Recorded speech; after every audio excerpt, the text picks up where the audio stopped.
of the matters that was assigned to me, including attempts to interfere with the lawful transfer of power. The conspiracy that we were investigating, it was relevant to get toll records to understand the scope of that conspiracy, who they were seeking to coerce, who they were seeking to influence, who was seeking to help them. And that's normal investigative practice, right? In conducting a criminal investigation, securing non-content toll records, as you described, is a common practice in almost any complex conspiracy. Okay, let's go to something else that I've been hearing over the last week by our colleagues as they've eagerly anticipated your arrival here. They've been saying that there's some kind of First Amendment defense that Donald Trump would have had to the crimes you indicted him for. Is there a valid First Amendment defense to defrauding the public? Is there a valid First Amendment defense to disrupting a federal proceeding? Is there a valid First Amendment defense to violating the voting rights of the people and cheating the public out of a fair election? The First Amendment is something that we took seriously in our investigation, but the First Amendment does not protect speech that facilitates a crime. Speech that is used to facilitate a crime, a fraud crime in particular, is not protected under the First Amendment. The Supreme Court precedent on that is clear. This is an issue that we litigated before the district court, and the district court ruled, as I just stated, that it is not in fact protected. And the case law is perfectly clear on this, right? All frauds are perpetrated by speech, right? Yes. All conspiracies are perpetrated by speech. So just because your criminal conduct is brigaded with speech doesn't somehow mean you've got a First Amendment defense against trying to overthrow the government. I mean, the people who attacked the police officers on January 6th were chanting, "Hang Mike Pence." I suppose that was political speech, or they were saying, "Stop the steal." Does that mean they've got a First Amendment defense to violent assault against the officers? It does not. William Barr, by the way, was somebody who was perfectly clear about that. Donald Trump's own attorney general said there's no freedom of speech that you have to engage in a conspiracy, to overthrow an election, to commit crime.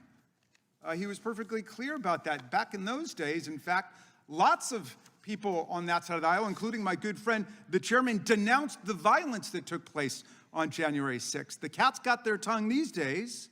My friend Chairman Jordan said, what happened last week was terrible, it was tragic. It's as wrong can be, he said. Republicans, we know all political violence is wrong. I asked my friend Chairman Jordan at a rules hearing, are you also not interested in what happened to us on January 6th? He said, of course, everyone's interested in holding people accountable who did wrong. The FBI is doing that. The Justice Department is doing that, appropriately so. What do you think about the attack on the Department of Justice and the special counsel for doing your jobs? I think the attack is unjustified.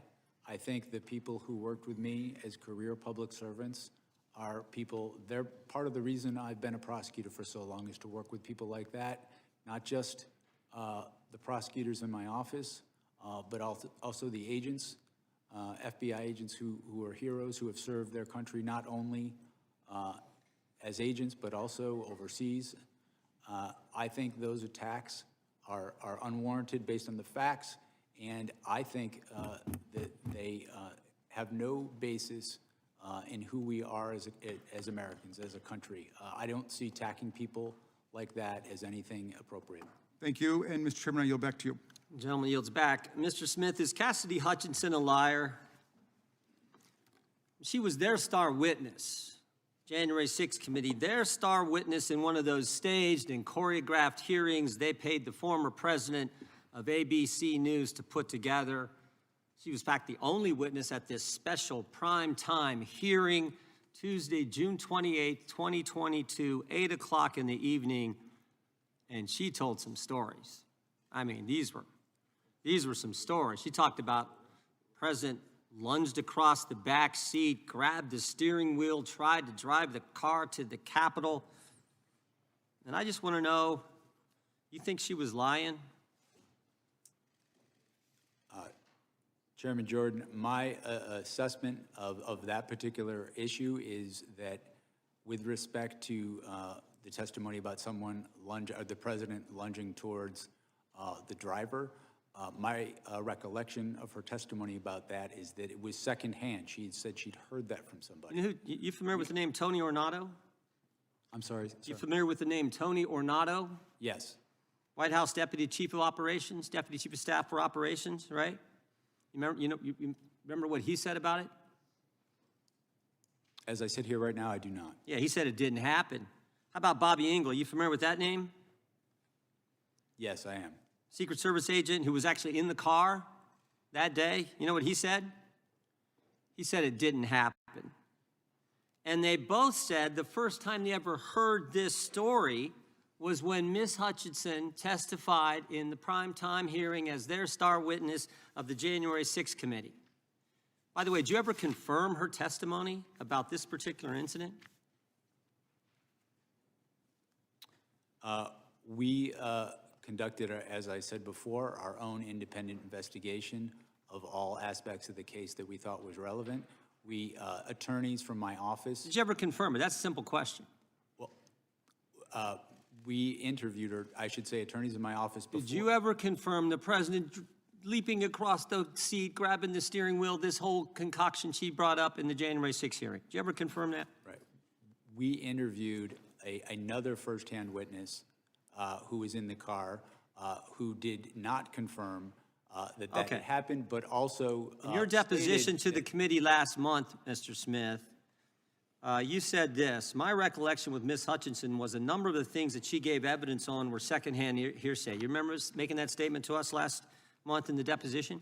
I did, and I was referring particularly to what we're talking about now. Yeah, and you also said Ms. Hutchinson, regarding this particular claim, was a second or even third-hand witness. We asked you, if you were a defense attorney, how would you handle cross-examining her if she was on the witness stand? And you said, if I were a defense attorney and Ms. Hutchinson were a witness, the first thing I would do was seek to preclude her testimony because it was hearsay. You remember saying all that? Yes, that's correct, sir. That's correct, right? Were you going to put her on the witness stand if you ever got to trial? We had not made final determinations as to who we were going to call as a witness. We had a You were large, still considering her? we had a large choice of witnesses in this Are case. you familiar what Washington Post reporters Carol Leonnig and Aaron Davis said in their book? They did this book, 300-some pages book on chronicling the whole investigation at the Justice Department. And here's what they said on page 310. They said, Jack Smith had wondered whether some of Hutchinson's claims might be relied upon at trial. Still, at one point, Smith told the elections team he wasn't ready to give up on Hutchinson's account.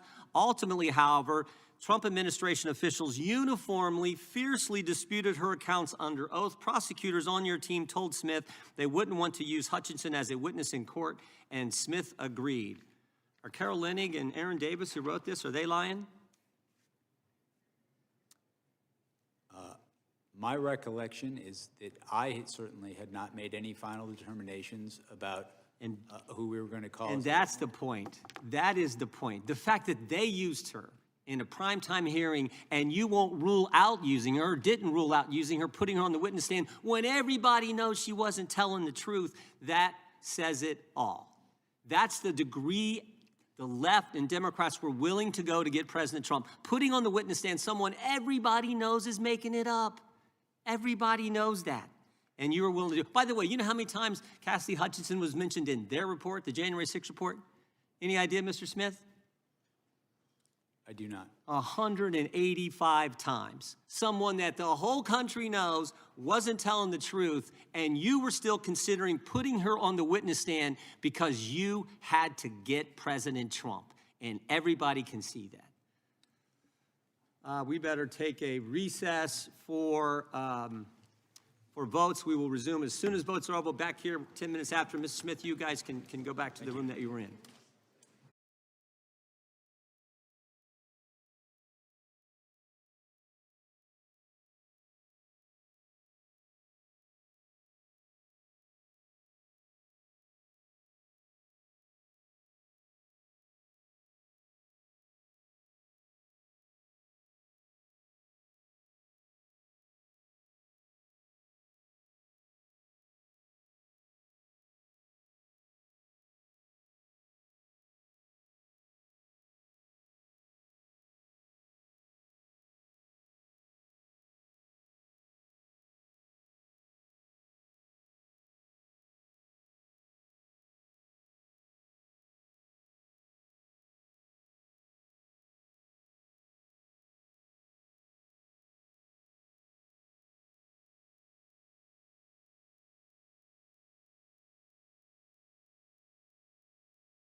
Committee will come to order. Gentleman from ranking members recognized for unanimous consent request. Thank you very kindly, Mr. Chairman, and this just goes to the question of the hypothetical witness at the trial that didn't happen.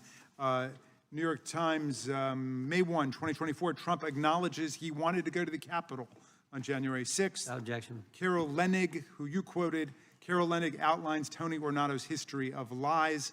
That's June 30, 2022. Without objection. In July 1, 2022, the men disputing Hutchinson's testimony are two of Trump's biggest acolytes. And finally, June 29, 2022, CNN, Cassidy Hutchinson stands by her testimony amid pushback. Thank you very much.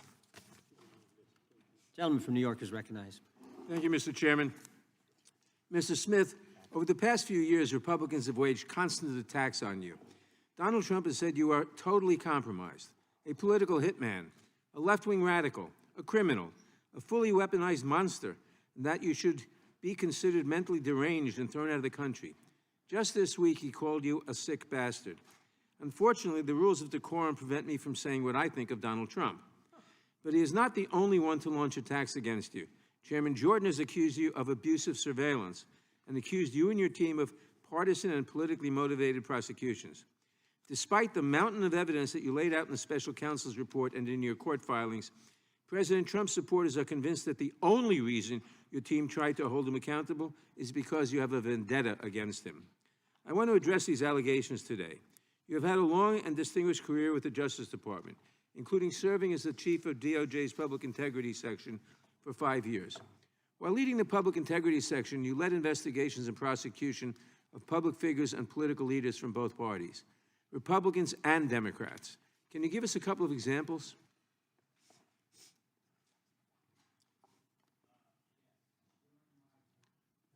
Sorry about that. During my time as the Chief of Public Integrity, I investigated cases involving both Republicans and Democrats.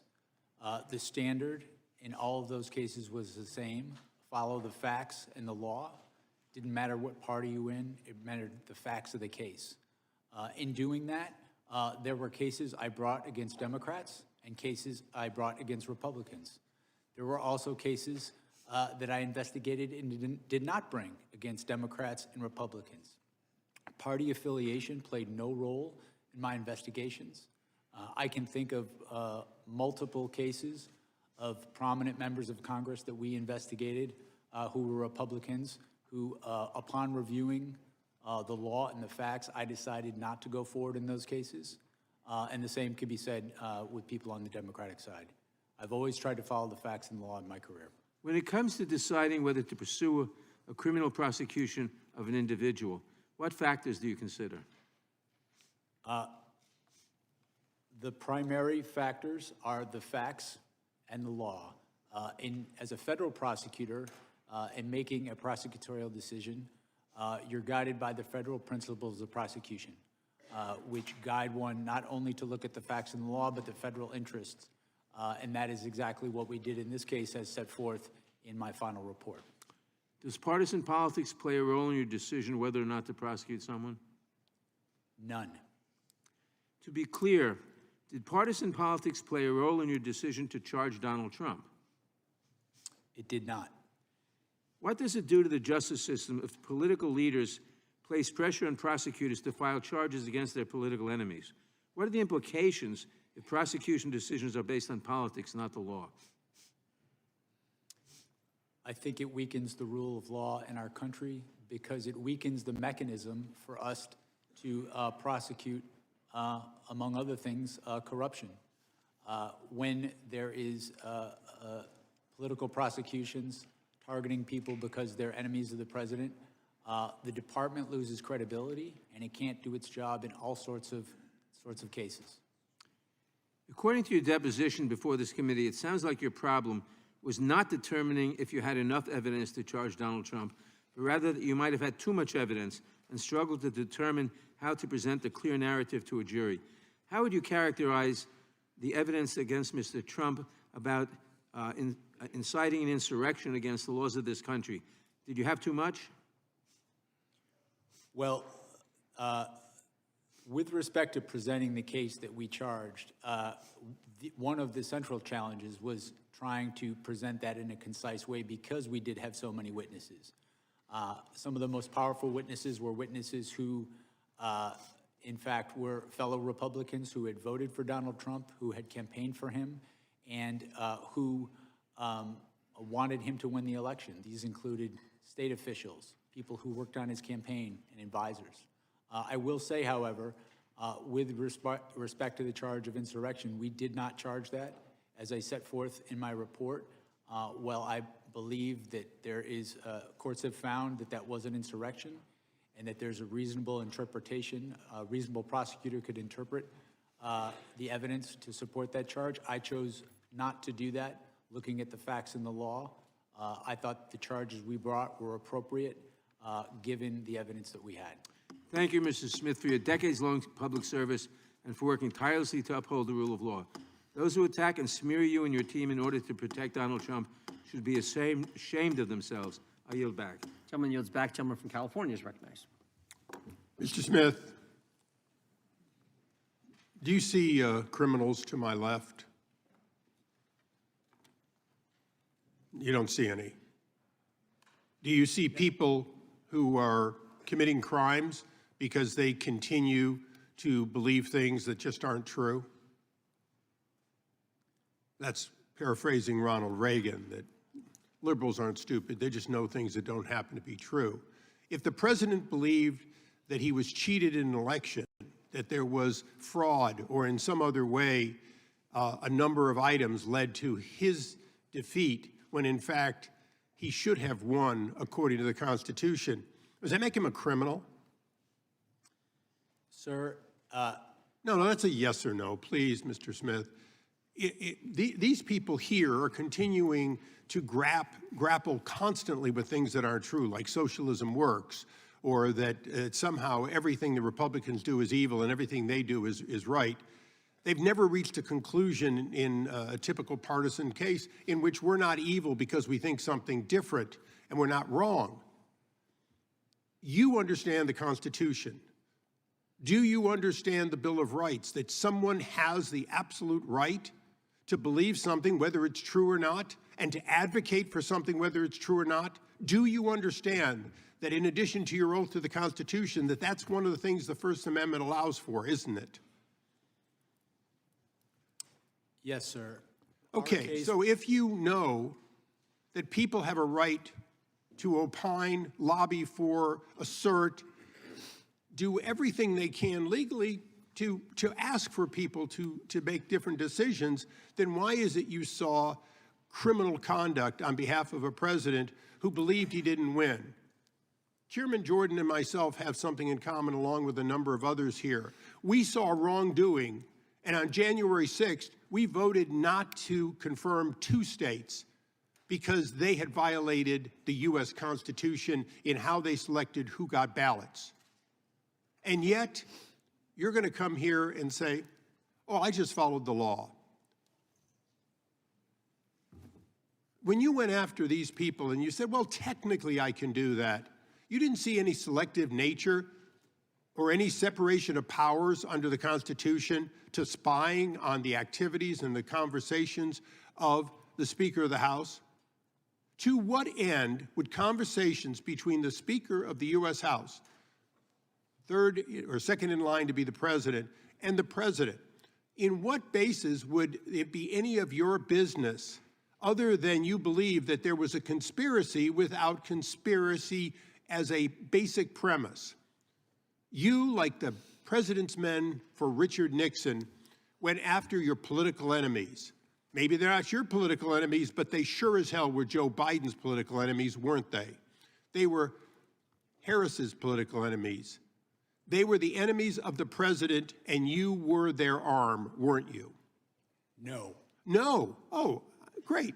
So you spied on the Speaker of the House and these other senators and so on, and informed no one, and in fact put in a gag order so they couldn't discover it. If they were not subjects of a conspiracy investigation, why did Congress, a separate branch that you under the Constitution, have to respect. Why is it that no one should be informed, including the judges? As you went in to spy on these people, did you mention that you were spying on, seeking records so you could find out about when conversations occurred between the U.S. Speaker of the House and the President? Did you inform the judge, or did you hold that back? My office didn't spy on anyone. Wait a second. The question I asked you, Mr. Smith, was pretty straightforward. Did you withhold that information from an Article III judge in the process of taking the records of the Speaker of the House? We complied with Department. Did you hold back Mr. Chairman, would you information? please instruct the gentleman to allow the witness to answer the questions? It's not your time. I'd like my time back. Mr. Chairman, again, you have please. repeatedly done that in the past. The witness has the right to answer the question. And there'll be due time to answer the question. Would you please put my time back and let me finish this? Mr. Smith, I asked you a question and you were not responsive to it, and I want you to be responsive to it. Did you, whether you think it was legal or not, whether you think it was right or not, did you withhold the name of Kevin McCarthy, Speaker of the House, when you were seeking records on Kevin McCarthy, the Speaker of the House, or Jim Jordan, the chairman of this committee? At the time the gentleman is... No, is- you please got a give me few more back the seconds. time that was taken away. Time has expired, but we're going to let the witness answer your question because it's an important question. The witness can respond. We did not provide that information to the judge when we requested a non-disclosure order, consistent with the law and consistent with Department Mr. Chairman, the amazing thing here today is that we have an admission that an Article Mr. Chairman, I... the gentleman's time has come on. expired by now 34 seconds. It gets more than 5 minutes. How many 'cause it's a times are you good going to interrupt question. me? The time belongs to the gentleman from I California, will but be, it has expired. I will be brief in my address to the chairman. We have the evidence that an Article I representative on behalf of the president withheld order, that Mr. Article Chairman. III. Mr. Chairman, I that would be granted the information. same leniency And at with this that, I yield back in yield disgust of this witness. Sticking with California, the gentlelady from California is now recognized. Mr. Smith, thank you for being here today. Earlier the chairman spent a lot of time talking about Cassidy Hutchinson, who we know was just one of many witnesses. It's important to note that there was testimony that she was told something by Mr. Ornato, not that she had personal knowledge. And of course, Mr. Ornato was of very questionable veracity. We had a testimony from a Metropolitan Police Department official about an argument, a big argument that the president was having about going to the Capitol. And in fact, the vehicle was delayed going back to the Capitol while that argument occurred. But having said that, I want to focus on something my colleagues across the aisle seem to want to ignore. The fact that your investigation into President Trump's attempt to overturn the 2020 election was built on testimony from members of the Republican Party. In fact, last week, the New York Times published grand jury transcripts from Georgia that show the same pattern in Trump's Georgia criminal case. Georgia's Republican Attorney General Chris Carr testified that he told, quote, and this is a quote, "We're just not seeing the things that you are seeing." And the late Georgia House Speaker David Ralston, also a Republican, testified that Trump's fake elector scheme was, quote, "the craziest thing I've heard." And then there's Senator Lindsey Graham, one of the president's closest allies. In his secret grand jury testimony, Senator Graham told the jurors, quote, "I have told him more times than we can count that he fell short," unquote.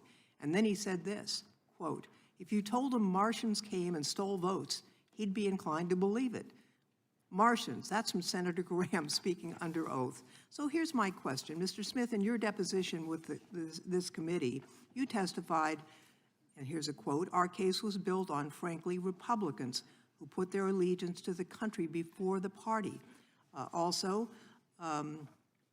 that the president's closest allies are telling him that his claims of election fraud are wrong. And so I'm just wondering, can you explain what you meant in your deposition, that it was Republicans who were putting their allegiance to their country ahead of their party? Yes. There were witnesses who I felt would be very strong witnesses, including, for example, the Secretary of State in Georgia, who told Donald Trump the truth, told him things that he did not want to hear and put him on notice that what he was saying was false. These were people who knew how the elections were conducted in these states, and I believe that witnesses of that nature, witnesses who are willing to tell the truth, even if it's going to impose a cost on them in their lives, my experience as a prosecutor over 30 years is that witnesses like that are very credible, and that jurors tend to believe witnesses like that because they pay a cost for telling the truth. In terms of the grand jury testimony that's now been released, the fact that Donald Trump, according to Senator Graham, would believe that Martians stole the election, what does that tell you about Trump's state of mind?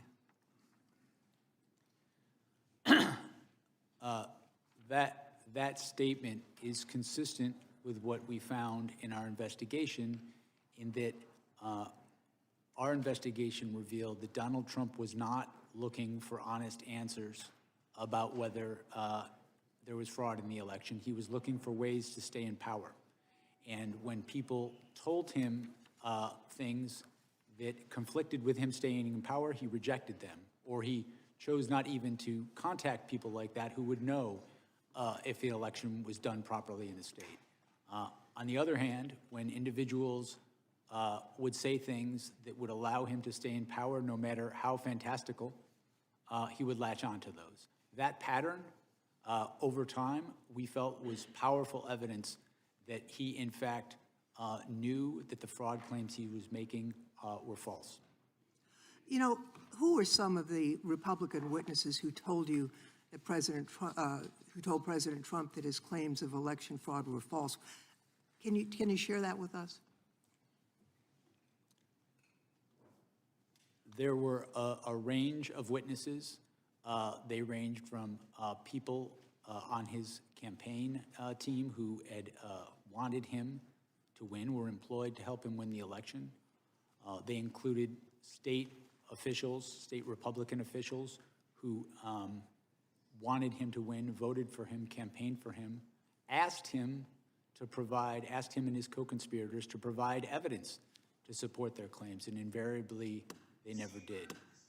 It included officials, advisors, people he worked with in the White House who he relied upon for important decisions and who he trusted in other contexts.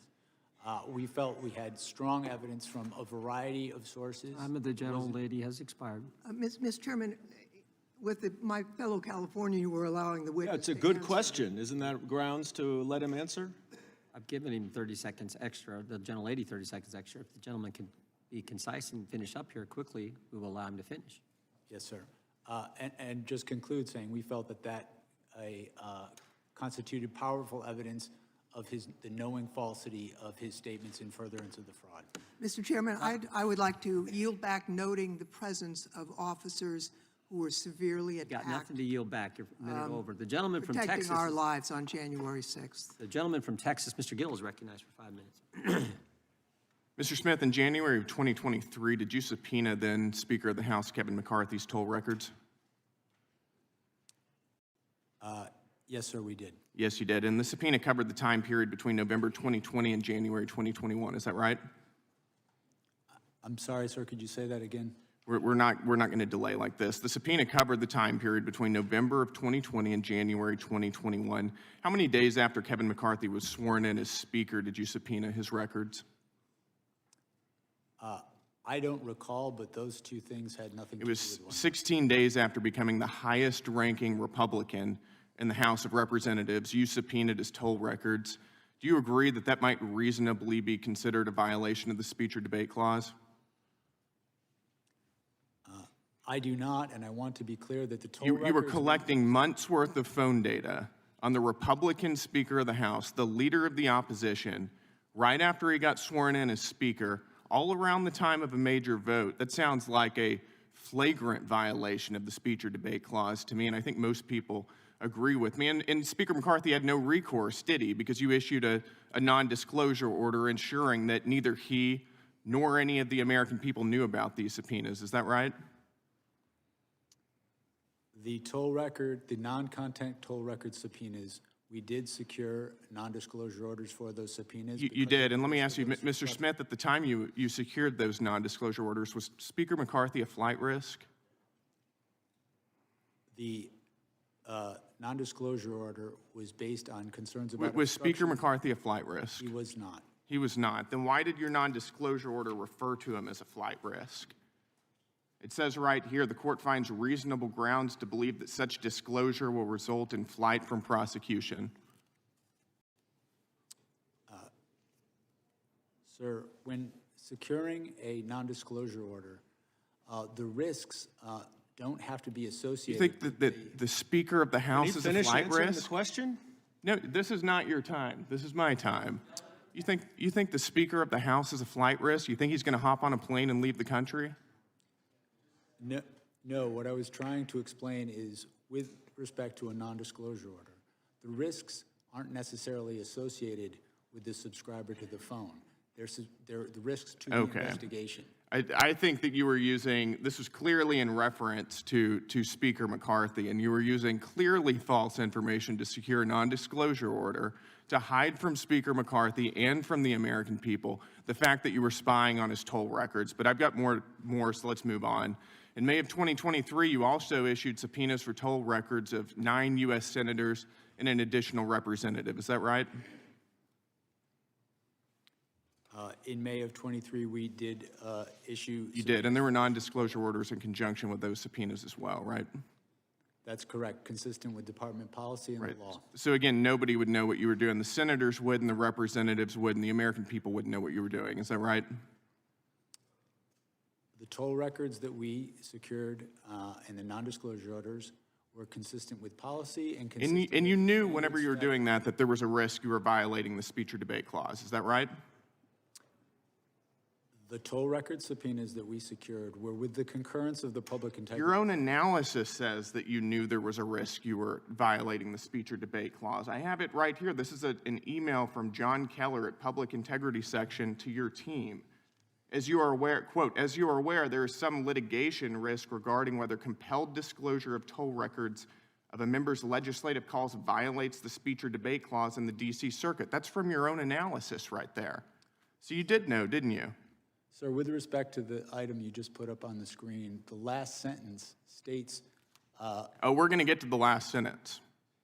okay, We're going to get to the last sentence. And you cite case law in here, quote, the bar on compelled disclosure is absolute. Is that right? Or do you think that you didn't have to abide by that precedent?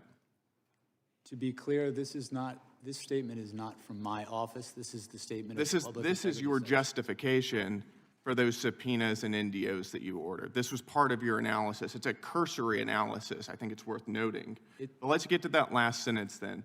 Quote, given my understanding of the low likelihood that any of the members listed below would be charged, the litigation risk should be minimal here. In other words, you're using a novel legal theory, which you knew was novel, has never been tested by any court. You're not charging any of these members. Nobody's going to know about it because you issued NDOs. Nobody's going to sue about it, so who cares? We're going to do it anyways. I mean, you walked all over the Constitution throughout this entire process. Mr. Chairman, the gentleman's time has spying expired. on members of Congress, and you know it. It's absolutely disgraceful. The time. I yield back. Gentleman yields back. Not going to be charged. They're not going to see it. They're not going to know because we're not going to tell them. So let's go ahead and do it. It's exactly what happened. The gentleman from Tennessee is recognized for 5 minutes. Thank you, Mr. Chair. Mr. Smith, it's great that you've been allowed to come here and testify to the American public. Is there anything you'd like briefly to discuss that Mr. Gill brought up on the reasons why you needed those phone records and the limitations that you thought might have been on you and the prosecution because of to risk the investigation? Sure, and I would begin by pointing out that the email that was referenced wasn't a justification from my office. It was an email from the Public Integrity Section to my office approving the subpoenas. The subpoenas that we secured with non-disclosure orders from a judge because I had grave concerns about obstruction of justice in this investigation, specifically with regards to Donald Trump. Not only did we have the obstruction of justice that we were investigating in the classified documents case, but I was aware during the course of our investigation of targeting of witnesses during the course of the conspiracy itself. There were election workers who had their lives turned upside down and received vile death threats because they were targeted by Donald Trump and his co-conspirators. I had a duty to protect witnesses in this investigation. That risk, that threat to witnesses was only confirmed when we went forward in this case and Donald Trump suggested that one witness should be put to death, and then also issued a statement to the effect of, if you come after me, I'm coming after you. In my mind, I can't think of a more direct threat to witnesses and individuals involved in that proceeding. Given that sort of threats, it was, in my view, completely appropriate to protect the integrity of the investigation, to protect against destruction of evidence, and to protect the witnesses in our case. And just to make clear, you did not see any of the discussion. There was not any, it was just the content that they made a call to the president and vice versa, but nothing about any content whatsoever. That's correct. A toll record subpoena gives you who a call is from, who it is to, and the length of that call. It does not tell you the content of what people are speaking about. You felt that you had a case that was one that you would win beyond a reasonable doubt and no moral certainty. Is there anything in your facts that you had that you would have used at trial that you believe has not been presented to the public in the past or have been misrepresented to the public? Is there anything, Essential facts that you had that you felt would have resulted in a conviction of the president on the charges that he was indicted upon? I think my report, the report of our case, the final report, summarizes the evidence, I think, in a way that is, gives a fair reading of the strength of the case. And you have no question but have been successful before jury. My review of the case, I came to the conclusion we had proof beyond a reasonable doubt. We were ready, willing, and able to go to trial in the case. Of course, as I said in my opening statement, prosecutors can't control outcomes, but I felt confident in pursuing the case to trial. Did Merrick Garland ever pressure you to bring an indictment or to do anything in your investigation? No. Did anybody else in the administration, President Biden, Vice President Harris, et cetera? I was given the independence to conduct my investigation, and I came to the decision to bring charges in this case without undue influence from anybody in the department. And you dropped the case. Why did you drop the case? The cases against Donald Trump were dismissed pursuant to department policy. The Department of Policy, the Office of Legal Counsel said if somebody's president, you can't bring a charge against them or they can't be held liable. Is that correct?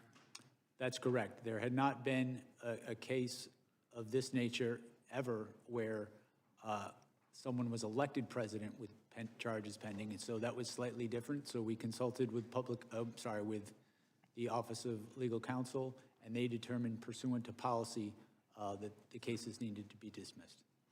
And you weren't pleased with that, but you had to follow the law, and that's what you did. We followed policy throughout my investigation. My job was not to set policy, my job was to follow it, and that's what we did. I want to thank you for your service. I think you're a great American, and you came out of this as being somebody who people can respect and look up to in a fashion that we should be instilling people's desire to go into justice, to go into law, and to go into government. And you're an example of the type of person they should follow. I yield back the balance of my time. Gentleman yields it back. The gentleman from Wisconsin is recognized. Mr. Smith, there's something that's really bothering me since your deposition. It's how and why you got the position of special counsel and your personal relationship with Marshall Miller. Let's go back to 1999 when you were working for the United States Attorney's Office for the Eastern District of New York. Is that when you first met Marshall Miller? Yes. So after ED New York, did the two of you ever work together again prior to becoming special counsel?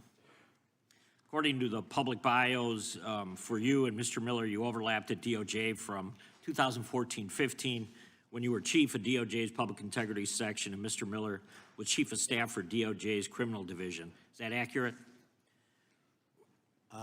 I believe that is accurate, yes. Okay, so were the two of you social outside of work? I would say intermittently, yes, Okay, but after 20 years of knowing each other, it's safe to say you were friends, correct? yes. Okay, so let's fast forward to 2022. Mr. Miller is appointed Principal Associate Deputy Attorney General at DOJ, the number 3 at DOJ. You call your friend to congratulate him, and according to the deposition transcript, you say you'd be interested in a position at DOJ. Is that correct? Yes, what I recall is that I expressed an interest if the right position came up, I would be interested in But considering. at that point, there's no discussion about special counsel. Is that correct?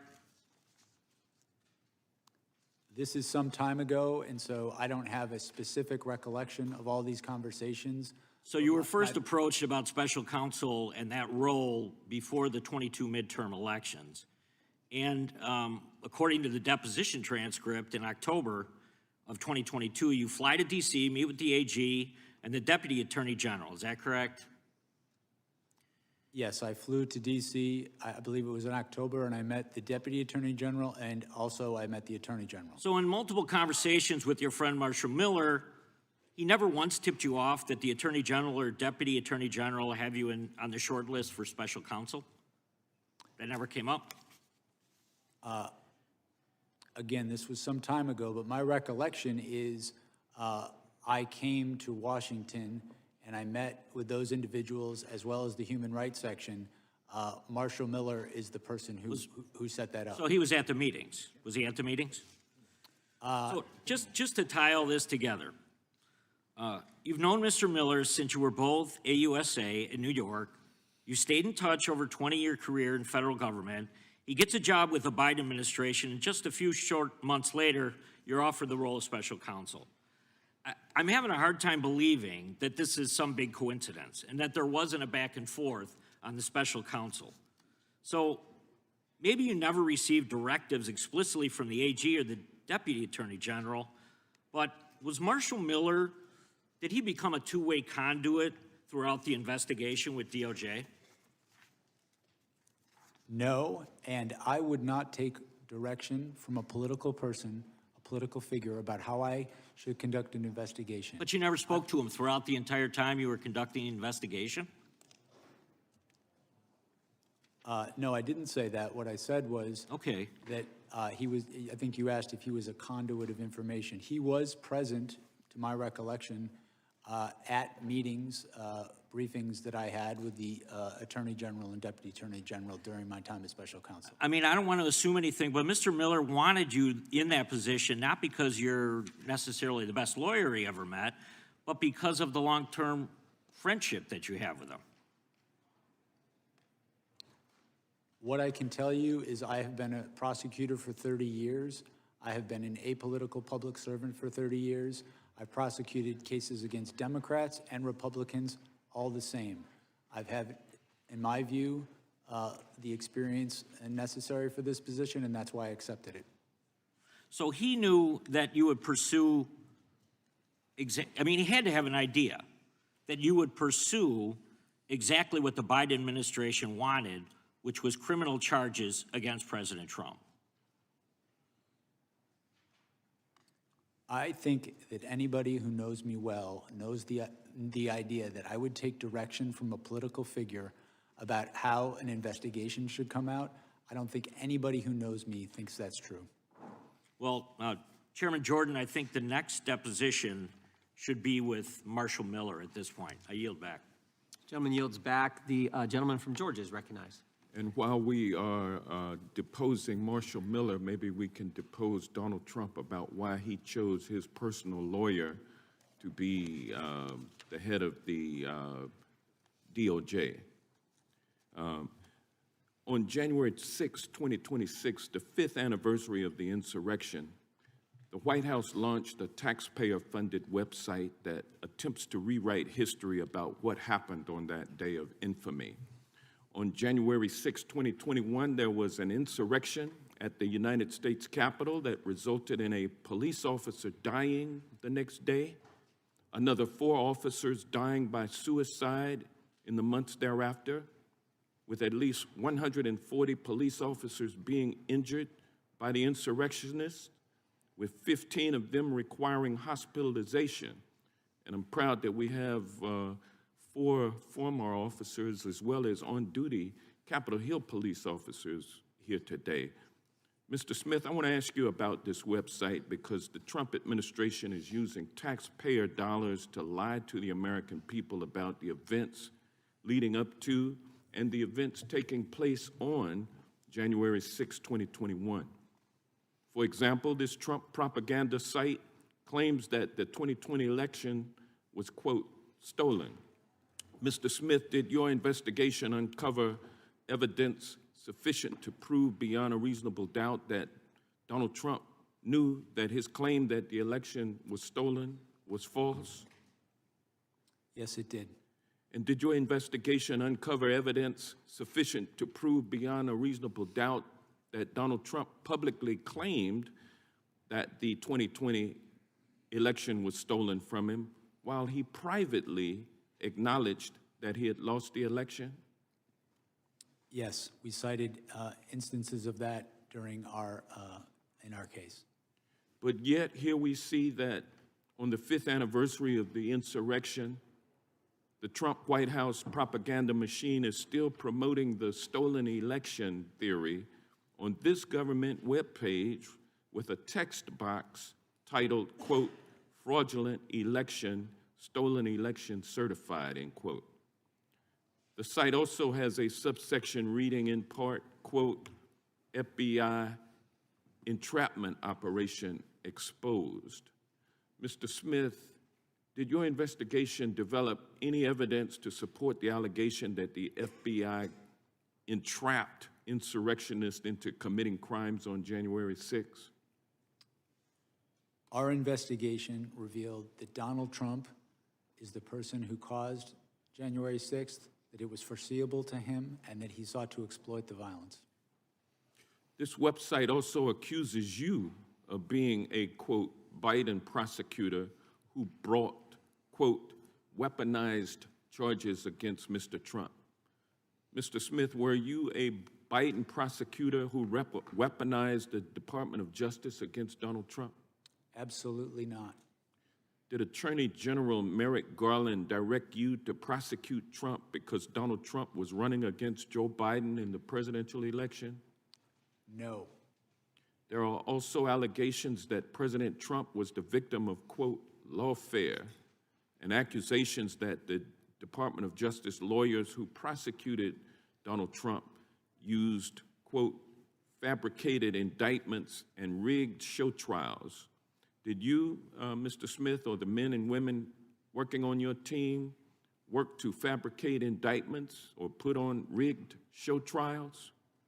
No, we secured indictments from grand juries, and we were prepared to prove our case in court beyond a reasonable doubt. Did you use your appointment as special counsel to conduct a politically motivated witch hunt, scam investigation, and prosecution of Donald Trump? I did not. We followed the facts and we followed the law. Where that led us was to an indictment of an unprecedented criminal scheme to block the peaceful transfer of power. And those indictments have been dismissed. Can they be re-brought or resurrected after after Trump leaves office? They were dismissed without prejudice. So they can be refiled?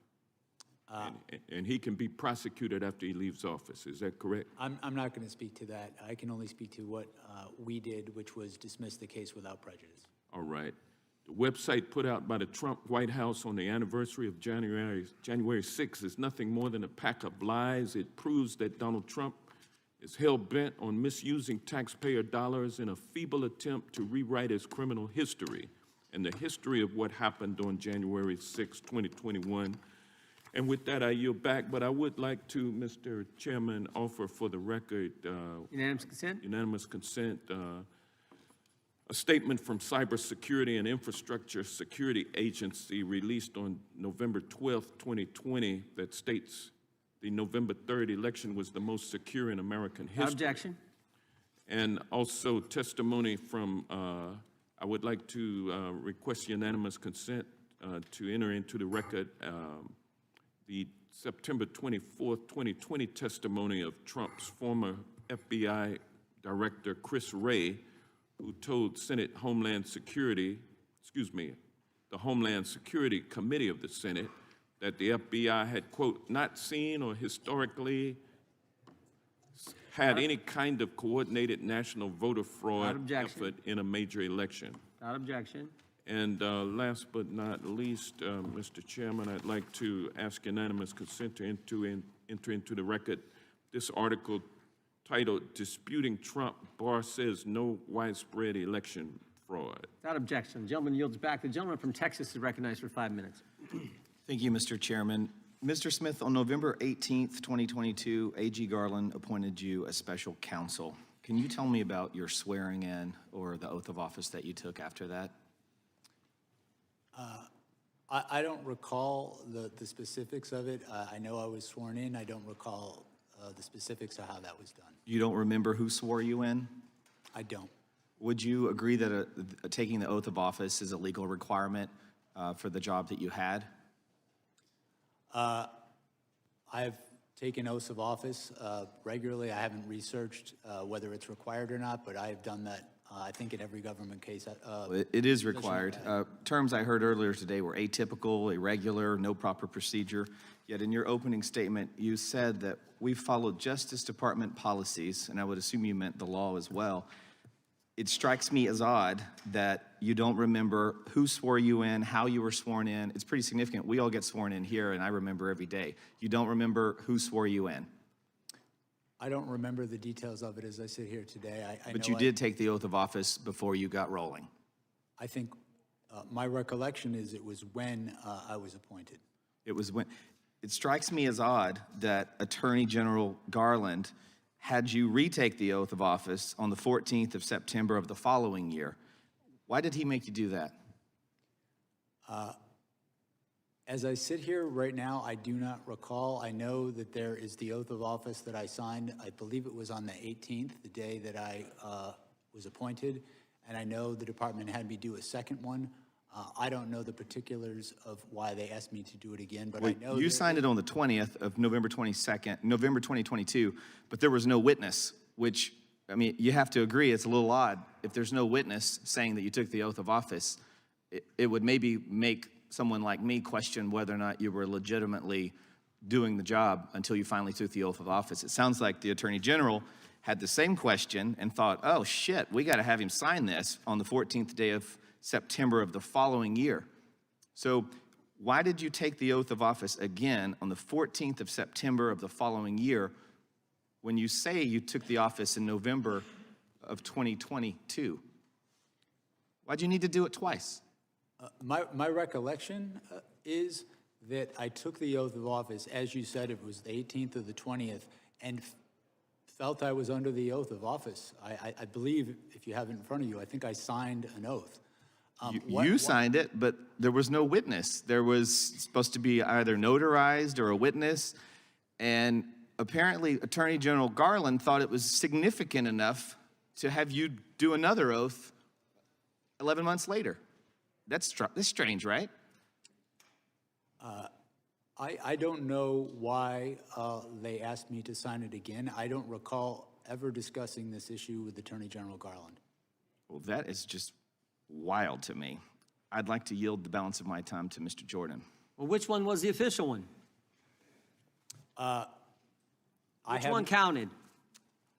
I think that's what the gentleman's asking. I understood myself to have taken the oath of office when I assumed the job. How much money did you, okay, how much money did you spend in the investigating President Trump? How much money did your office spend? I do not recall as I sit here now, but I know that pursuant to, I believe it's the special counsel regulations, reports were issued each 6 months detailing how much. We gathered at $35 million. And what I want to know is how much of that $35 million of taxpayer money did you give to confidential human sources?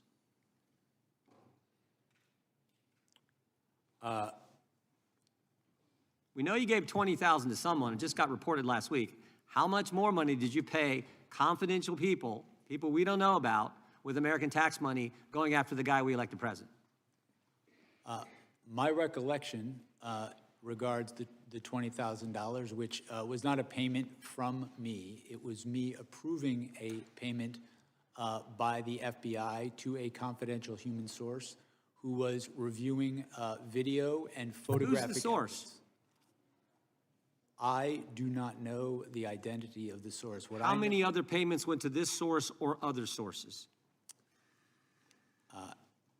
As I sit here, I do not know the answer to that question. My role as special counsel, I was $35 million, and you're giving money to people the country doesn't know who they are, and you're giving their hard-earned money to these folks? The main question I have, too, with this is, why'd you have to do it? You subpoenaed bank records from the RNC, phone records from members of Congress. You got subpoenas for bank records for people sitting right there in the front row. Why did you have to pay people for information when you could subpoena them and get it? Time has expired. Time has expired. You can answer the question, though. Country'd like to know why you had to do it. My recollection and understanding is the payment, the $20,000 that I approved, was for a confidential human source to assist in the review of video and photographic evidence showing people who were attacking the Capitol, attacking police officers, obstructing the proceeding, and seeing if we could prove that some of those people had come directly. That wasn't my question, but my time has expired. The gentleman from California is recognized. Mr. Smith, I want you to have the utmost confidence in what you did. You did everything right. Harry Dunn, Danny Hodges, Sergeant Cannell, Mike Fanone, they did everything right. These guys, my Republican colleagues, are a joke. They're wrong. History will harshly judge them, so I want you to lean in today. You have nothing to be ashamed of. You did everything right, sir. And I am these guys are so lucky they're not under oath, because they would have to tell you what they really think of Trump. They call him crooked. They call him cruel. They call him a scumbag. I've heard you all say it. You're lucky you're not under Trump, but when the lights go on and the cameras are on, you're tiny, you're small, you shrink. Everyone remembers Matt Gaetz coming over here after a committee hearing. He would laugh at how stupid he thought Trump was. This is all a show. And Mr. Smith, you're just the latest act that they've brought in. But they can't erase what happened on January 6th because we saw it with our own eyes. Mr. Smith, after the mainstream media called the race for Biden about a week after the election, did Donald Trump concede the election? He did not. The next month, the Electoral College met in every state and voted Biden as the winner. Did Donald Trump concede then? He did not. Shortly after that, the last court case that Donald Trump brought was thrown out. Did he concede then? No. Is it your judgment then that only Donald Trump could have convened the mob in the size that it was assembled on January 6th? Our assessment of the evidence is that he is the person most responsible for what happened on January 6th. He caused what happened. It was foreseeable to him. And then when it happened, he tried to exploit it in furtherance of the conspiracy. And you actually obtained indictments from a grand jury, right? You went to a grand jury and did something that the Trump administration has not been able to do as they go after their enemies. Their cases are being thrown out. You obtained criminal indictments against the president. Is that right? That's correct. Mr. Smith, do you know who Edward Loya is? I'm sorry? Edward Loya, L-O-Y-A? I believe Mr. Loya worked at the Public Integrity Section when I was there. Did you know that he said of you, when it comes to investigating allegations of sophisticated federal criminal matters, Jack Smith is the gold standard? Do you know who Mr. James McGovern is? Yes, he was a prosecutor I worked with in New York. Did you know that he said of you, I have no idea what Mr. Smith's political beliefs are because he's completely apolitical? So are you a registered independent? I have no partisan loyalties. I don't know if I'm registered as independent or not registered at all. Are you glad you accepted Attorney General Garland's request to be a special prosecutor, even though you've been dragged over political barbed wire and your family has been subjected to death threats? I don't regret it. Do you remember where you were on September 11th? I do. What did you think of that day? I was in Brooklyn when that happened. I was at the command center that night. I worked on that investigation. I remember it pretty clearly. Do you remember where you were on January 6th? On January 6th, I was living in Europe working for the State Department seconded to a war crimes tribunal. What did you think as you watched on television what happened at the Capitol that day? To be honest with you, I don't recall if I saw it that day or a later day because of the time period. What did you think when you saw it? I was shocked. I was shocked by it. I obviously, being in Europe and not following things as closely, I was not, frankly, up to speed on the events leading up to it. What shocked you about it? I just never seen anything like that happen in our country. Mr. Smith, I don't know if I'll ever have the honor to talk to you again. If I don't, please know that I and my colleagues on the Democratic side, and even my Republican colleagues when they speak privately, have nothing but respect and appreciation for what you tried to do and how you did it. You, unlike many here, are a man of honor. And I yield back. Gentleman yields back. The gentleman from Alabama is recognized. Thank you, Mr. Chairman. Ms. Smith, you appear before this committee today not as a neutral observer of the law, but at one point you were one of the most powerful prosecutors in the federal system, armed with enormous discretion, minimal oversight, and a mandate that goes to the very heart of our constitutional order. You brought charges during an active election cycle. You relied on legal theories that had never before been tested in context. And you did so while disregarding long-standing Department of Justice policies designed to prevent prosecutors from influencing elections.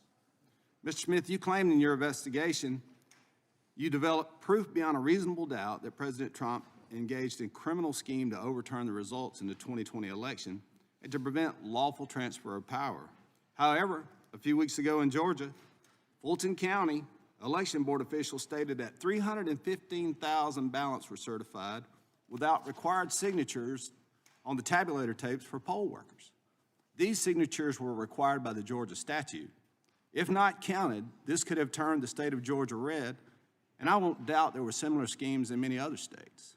You were illegally appointed to serve as special counsel since you were not confirmed by advance and consent Senate and as stated in the Appointments Clause. You also issued an indictment against then-President Biden's most formidable political opponent. The candidate was President Trump, and you issued a gag order for President Trump during a 2024 election cycle. This was a major violation of President Trump's First Amendment rights and a poor attempt to outright censor the leading political candidate. These actions were nothing short of election interference. 9 senators, including Senator Tuberville from my state of Alabama, and multiple Republican members of the House of Representatives had their phones subpoenaed, or their records subpoenaed. Some you seized their phones. Even then, Speaker of the House, Kevin McCarthy, one of the highest-ranking Republicans in the country, had his phone records subpoenaed, all for political gain. These subpoenas clearly violated the speech and debate clause. As John Keller of the DOJ's Public Integrity section addressed this issue in an email dated May 17th of 2023, D.C. Circuit President stated that the speech and debate clause, and the bar is this, bar on compelled disclosure is absolute. These instances are not only the tip of the iceberg about you and your team's flagrant disregard of the Constitution. Mr. Smith, your actions have changed and damaged confidence in our justice system. Today, this committee will determine whether that damage was a result of reckless judgment, political bias, or deliberate misuse of authority. And with that, Mr. Chairman, I'll yield you the balance of my time for questions. I thank the gentleman for yielding. I want to go back to that email. If we could put that up, this email that Mr. Gill highlighted a few minutes ago. This is the justification from the Public Integrity section. If you look at the bottom, John Keller, Public Integrity section, for going and getting the phone records, toll records of members of Congress. And there's a couple things I want to highlight. That first highlighted area, there is some litigation risk. So they admit there's some concern here. And they send this to the copy to Jack Smith's team. And then you go down later, as Mr. Gill pointed out, the case law is clear. A legislator may intervene and oppose such use. So the risk is real. But here's the deal. There was really no risk because we weren't going to know. They weren't going to tell us. They made sure they didn't tell us because they went to the judge and got a gag order. And look at the last sentence. The last sentence. Low likelihood that any of the members listed below would be charged. So they're not going to know because we're not going to charge any of these guys. They didn't do anything wrong. And so therefore, the litigation risk should be minimal. They're not going to be charged. We're not going to go after them. The litigation risk is minimal. And it's minimal because, frankly, it's non-existent because they're not going to know. And we're going to make sure they don't know because we're not even going to tell the judge who we're getting the gag orders on. And yet, Mr. Smith thought that was A-okay. That was just fine. That was in the letter and the spirit of the Constitution. I find that hard to believe. And you know why? You know why everyone knows it's wrong? Because the public integrity section at the Justice Department has now changed its policy. You can't do this anymore. They've changed their policy. But it was okay for Jack Smith to do it because we got to get Trump. We got to get the president. That's what this was all about. You go back to the gentleman from Alabama. Thank you, Mr. Chairman. I yield back. Mr. Chairman, I have something Mr. Chairman, I have a unanimous consent request. Gentleman from New York is recognized. Mr. Chairman, I ask unanimous consent to enter into the record a transcript of the voicemail that President Trump's lawyer, Rudy Giuliani, left Senator Tuberville on January 6th, in which he states, "I'm calling you because I want to discuss with you how they're trying to rush this hearing and how we need you, our Republican friends, to try to just slow it down so we can get these legislatures to get more information." Without objection. Gentleman yields back the chair. Now recognizes the gentleman from California. Thank you, Mr. Chairman. The House Judiciary Committee is responsible for helping to ensure the rule of law. Unfortunately, the chairman of this committee ignored a bipartisan congressional subpoena directed at him. His actions have made it harder for this committee and other congressional committees to get witnesses and testimony and damage the rule of law. Now, before I ask questions of Mr. Smith, I just want to make a simple observation. How scared are Republicans of talking about the Epstein files? They're so scared that they literally are calling Jack Smith the distinguished federal prosecutor who secured multiple indictments against Donald Trump with multiple felony counts. Republicans would rather talk about the criminality of Donald Trump in trying to steal an election and trying to stop the peaceful transfer of power, and the criminality of Donald Trump in stealing classified documents, obstructing justice, than about Donald Trump's associations with Jeffrey Epstein and his pedophilia ring. I demand this committee, this chairman, and Republicans to call an immediate hearing asking why the Department of Justice is refusing to release 99% of the Epstein files and why the DOJ is violating law right now. I have questions, Mr. Smith, for you, and thank you for being here today. My questions center on interactions or lack of interactions between the Biden administration and yourself. Did President Biden or anyone in the Biden White House ever direct you to seek retribution against anyone perceived to be Biden's political opponent? No. Did the Biden administration or President Biden or anyone in the White House ever write a social media post directing you to seek retribution against any particular individual? No. Did President Biden or anyone else in the Biden White House ever direct you to take any prosecutorial step whatsoever? No. Okay. Donald Trump made it clear he wanted to seek retribution against New York Attorney General Tish James. Trump relentlessly attacked her, saying, quote, she should be prosecuted, and, quote, arrested and punished, because she dared to hold Trump accountable for Trump's fraud in New York. Trump weaponized the Department of Justice, and the Trump DOJ opened a sham investigation into her alleged mortgage fraud. We know it's a sham investigation because they couldn't even get twice grand juries to secure indictments against her. When interim U.S. Attorney Eric Siebert, who Donald Trump himself appointed, spent 5 months investigating Tish James, He concluded there was not enough evidence to go forward. And what did Trump do? He fired his own U.S. attorney. Mr. Smith, did President Biden or anyone else in the Biden White House ever tell you that Donald Trump should be, quote, arrested and punished? No. Did President Biden or anyone else in the Biden White House ever threaten to fire you based on any action you took or did not take? No. Donald Trump also directed the Trump DOJ to open investigations into his own appointees who refused to do his bidding.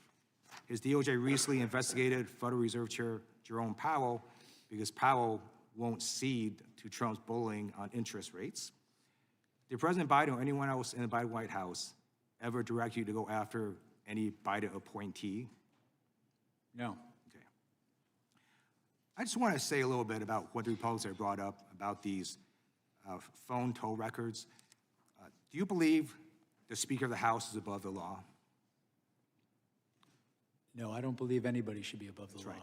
And U.S. senators are not above the law, correct? No. Yeah. And members of Congress are not above the law, right? No. Yeah, that's right, because we're not. And what Republicans are trying to argue is somehow, if you're doing an investigation, you can't do stuff to senators or members of Congress. Get out of here. We're just under a law like everybody else.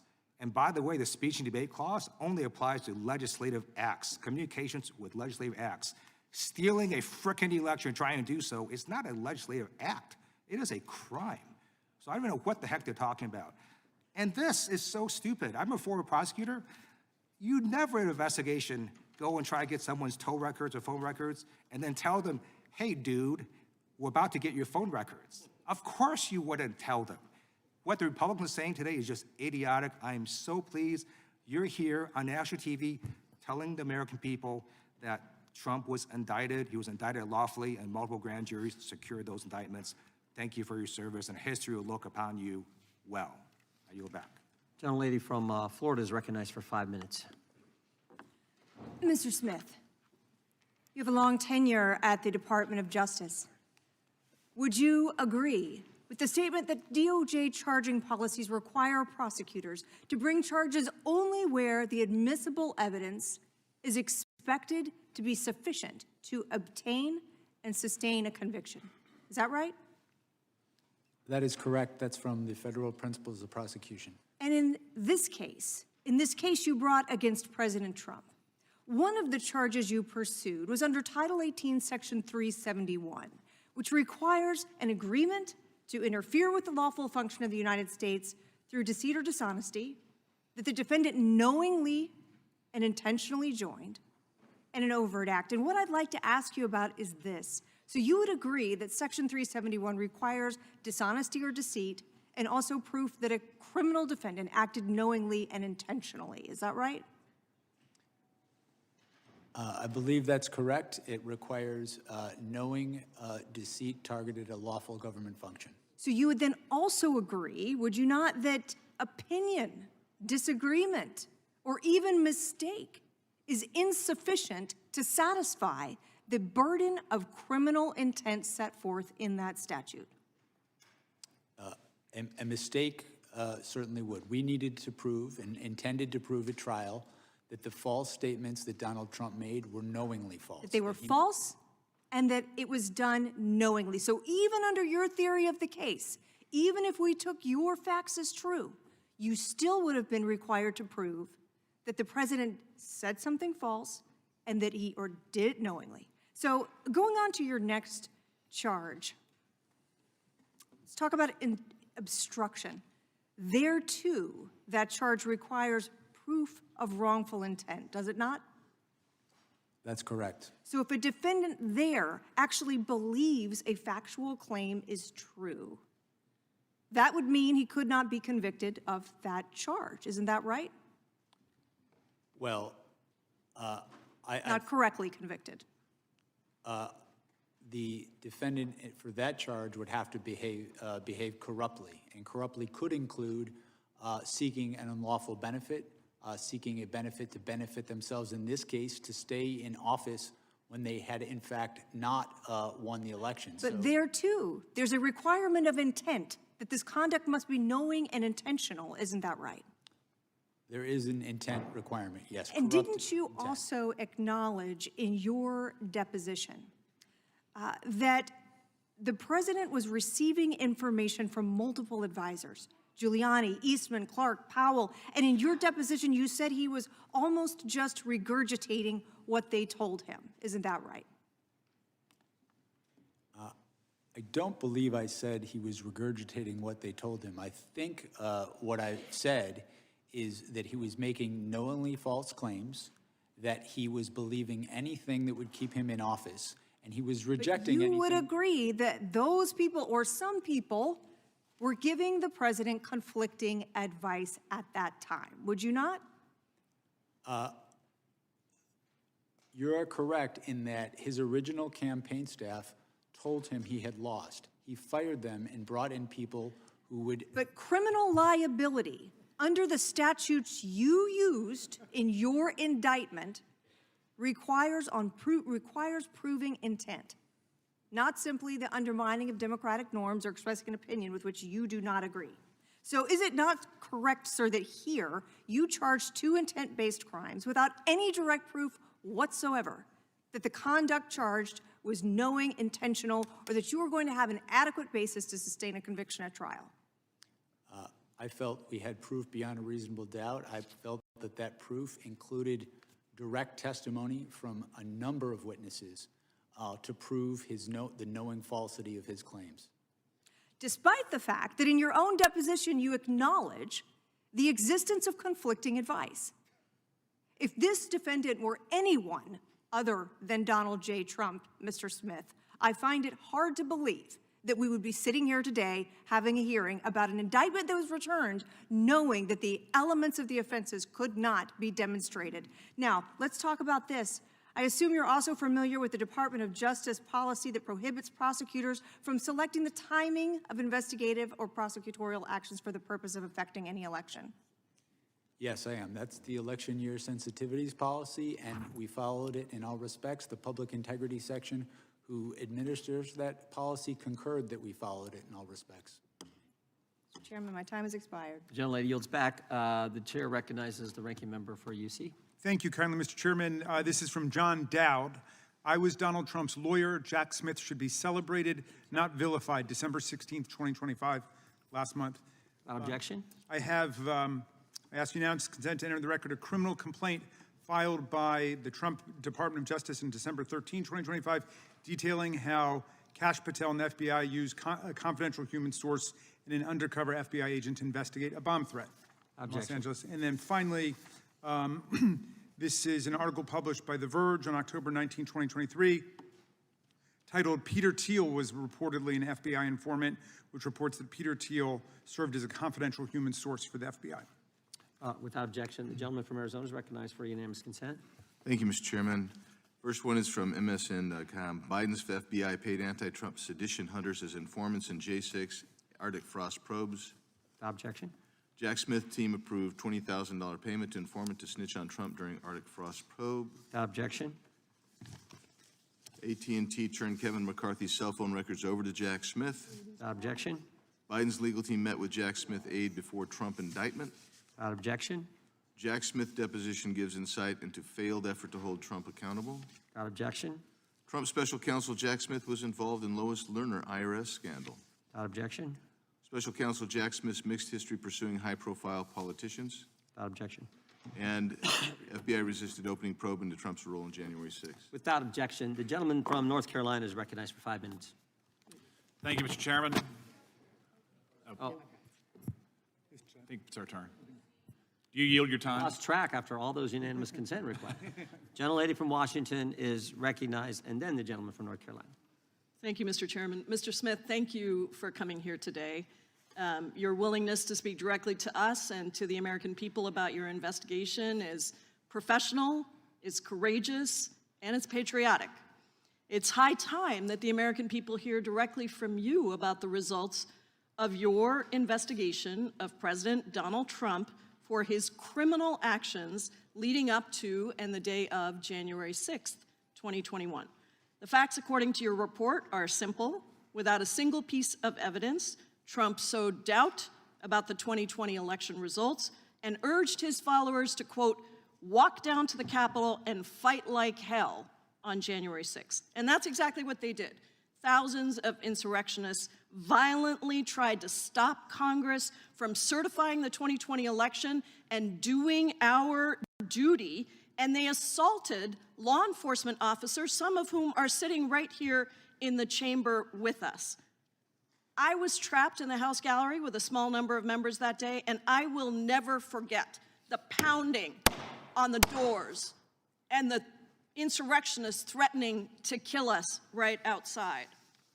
My Republican colleagues keep trying to rewrite history. They claim that somehow Trump's words and actions did not legally rise to the level of criminal activity, that he did not directly cause violence at the Capitol. And so I want to set that record straight with you right now. First of all, you successfully secured indictments against Donald Trump in 2 major federal cases: election interference in the 2020 election and mishandling of classified documents after leaving office. Is that correct?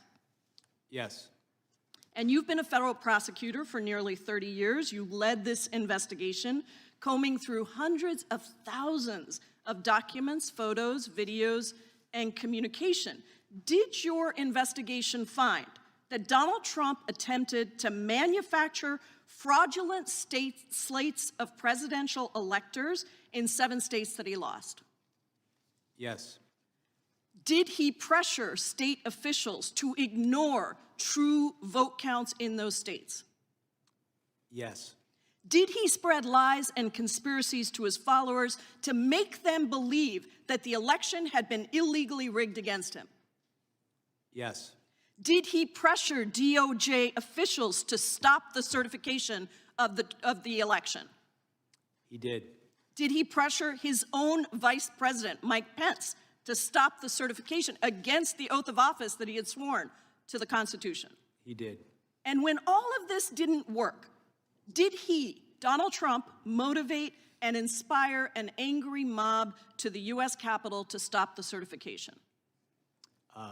Our proof showed that he caused what happened on January 6th, that it was foreseeable, and that he exploited that violence. Did Donald Trump know that his allegations of election fraud were lies when he spread them?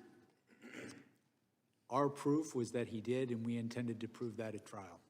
In fact, as the quotes from your report behind me show, he even privately admitted that he lost the election, correct? Yes. He said, quote, "It doesn't matter if you won or lost the election, you have to fight like hell." And he said, "Can you believe I lost to this effing guy?" During your closed-door deposition last month, you and I had an exchange about the impact on our democracy, the toll on our democracy, for not holding a president accountable for trying to steal an election. Do you remember that exchange? I do. I want to return to it because I think what you said in the closed-door deposition is important for the American people to hear right here in your public testimony. How would you describe the toll on our democracy if we do not hold a president accountable for attempting to steal an election? My belief is that if we do not hold the most powerful people in our society to the same standards of the rule of law, it can be catastrophic because if they don't have to follow the law, it's very easy to understand why people would think they don't have to follow the law as well. And so I think the law should be applied equally to everyone. And what do you think the toll is for future elections and future presidents who try to steal an election? I think if we don't hold people to account when they commit crimes, it sends a message that those crimes are okay, that our society accepts that. I believe that if we don't call people to account when they commit crimes in this context, it can endanger our election process, it can endanger election workers, and ultimately our democracy. The attack on this Capitol on January 6th was, and the Court of Appeals in Washington, D.C. said this, it was an attack on the structure of our democracy. And we could experience much worse results down the road if this happens again. I thank you for your work, for your courage, and for your patriotism, and I yield back. Gentleman yields back. Gentleman from North Carolina, North Carolina is recognized. Mr. Smith, just briefly, if there was no mob on January 6th that attacked the Capitol, we would not be here today, would we?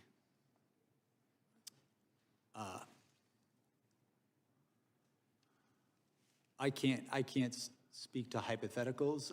The case I investigated involved a mob of supporters of Donald Trump supporters. Sure, I understand that. I understand that. But had there not been a mob that rushed the Capitol, if they had just stayed in the original speech, if they had obeyed the instruction, go peacefully and patriotically and make your voices heard, we would not be here. Isn't that correct? Well, in that case, Donald Trump wouldn't have done many of the things. I'm just asking. If they had gone peacefully and patriotically, we would not have had a special prosecutor. President Trump would not have been indicted. There would not have been, quote, the attack on the foundations of our democracy, correct? That's a hypothetical, and I think it's a counterfactual hypothetical. Well, in second point, in regards to what we just heard from my colleague from Washington, I think it's noteworthy that the vice president, despite the enormous toll that he has taken in these events, was against charging the president criminally in this case.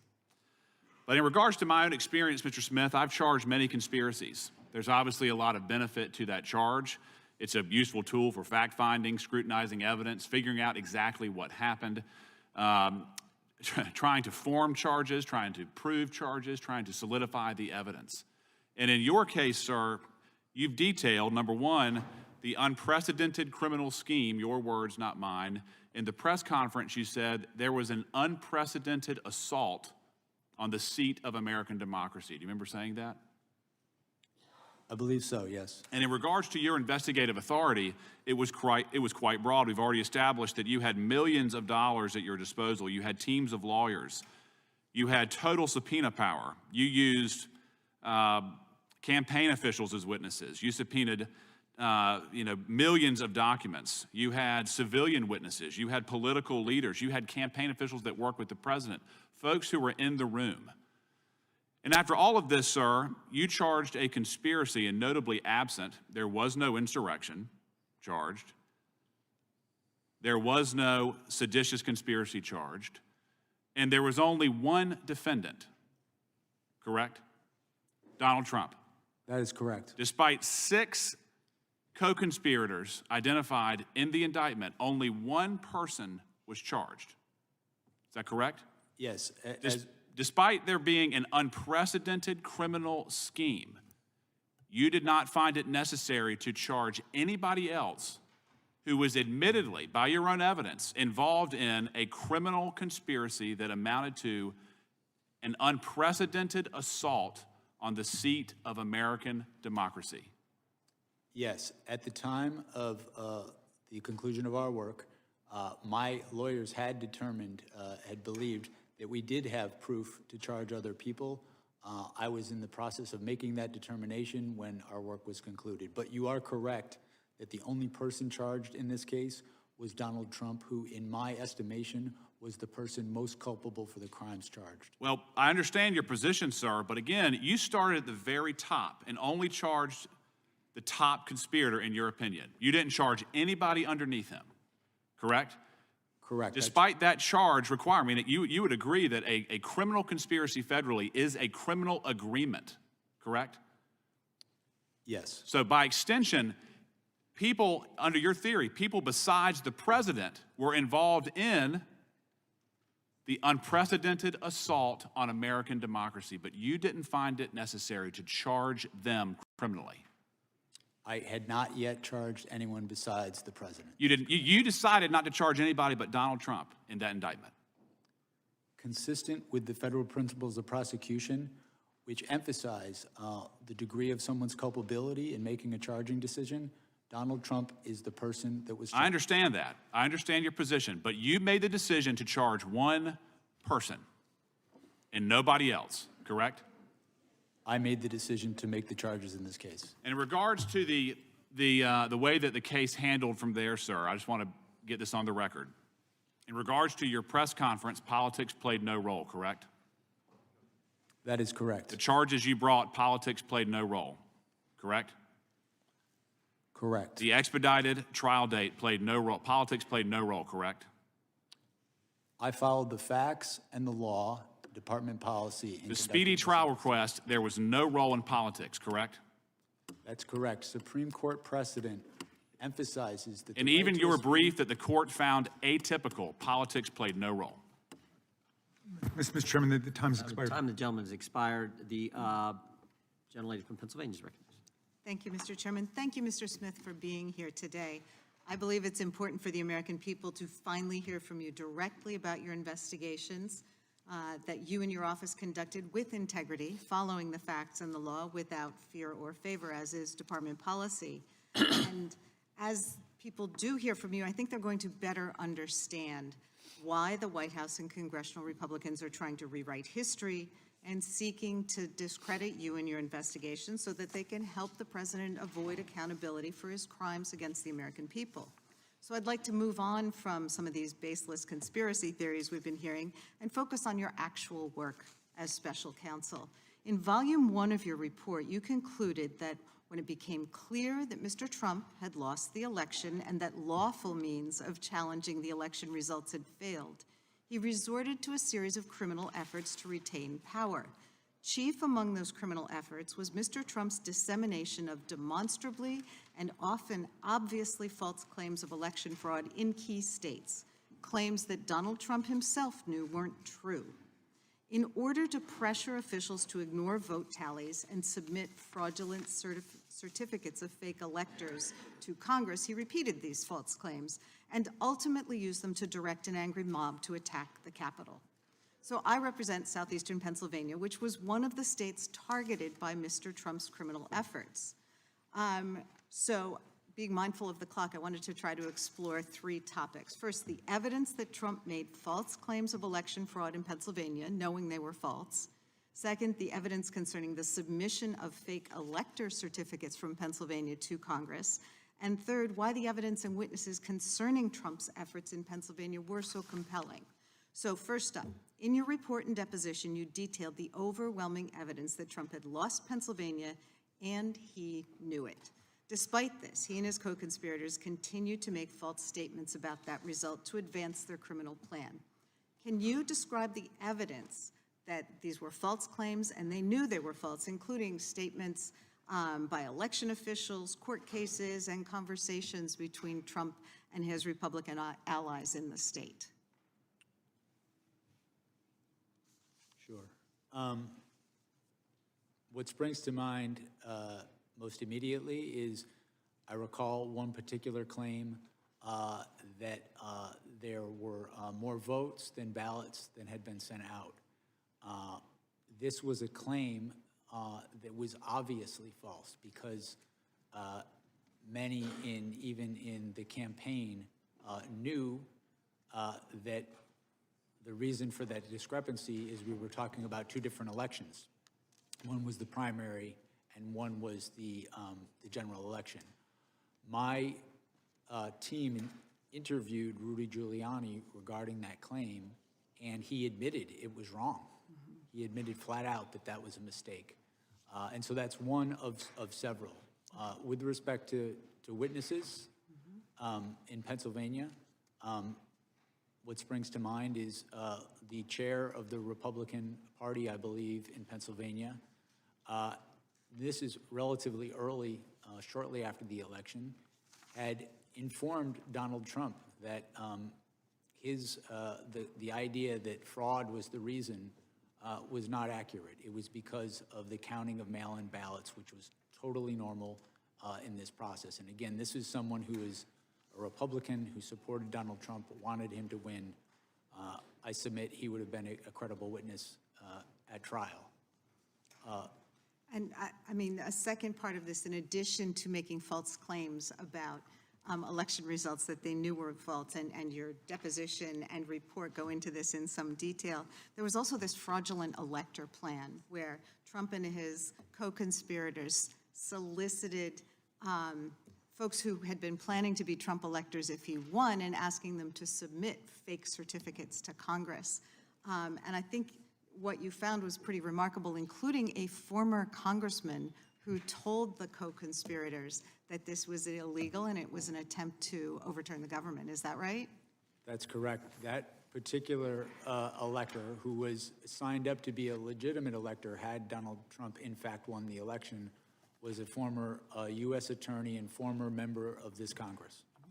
I mean, the bottom line is that despite the facts and over objections from his allies, Trump still went to the ellipse on January 6th and lied about Pennsylvania's votes to direct his angry mob to attack the Capitol. So I just want to thank you for your work and your years of service to the country, and I would invite everyone to read your deposition and to read the report, because it tells a very different story than what our colleagues do. Mr. Chairman, I have a unanimous consent. Gentlelady is recognized.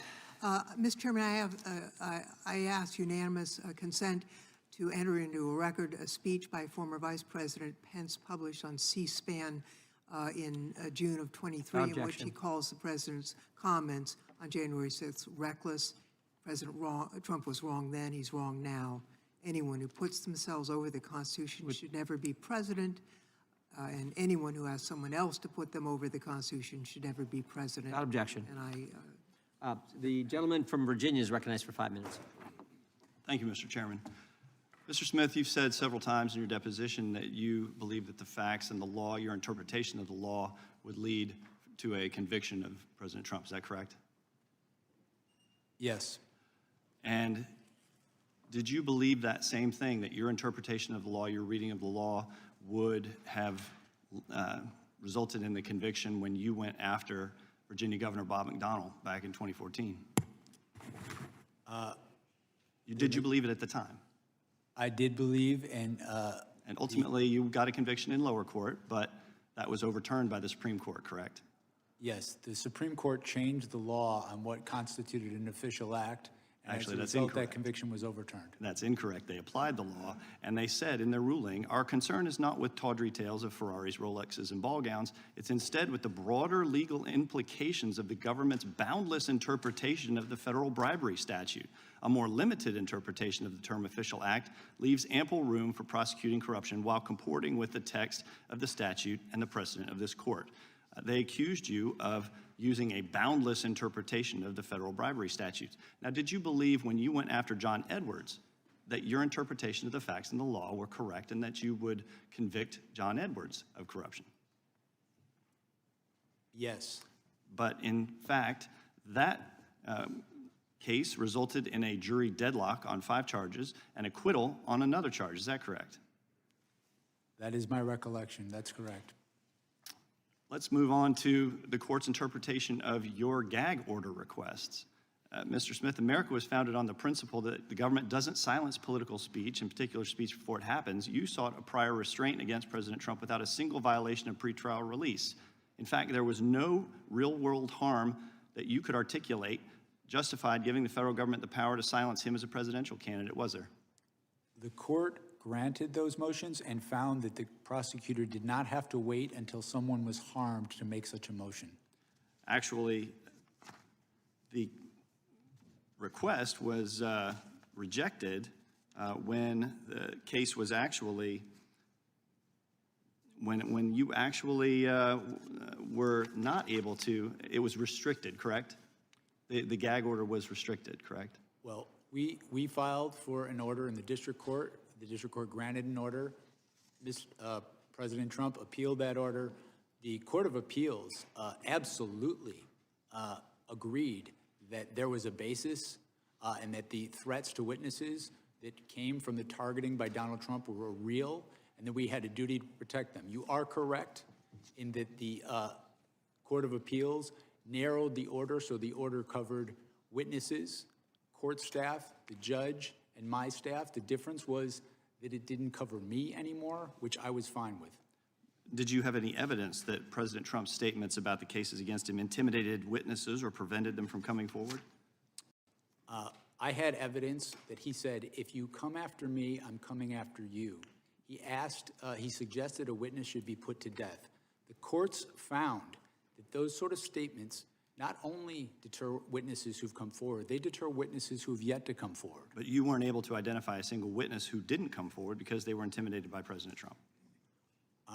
We had extremely thorough evidence that his statements were having an effect on the proceedings that is not permitted in any court of law in the United States.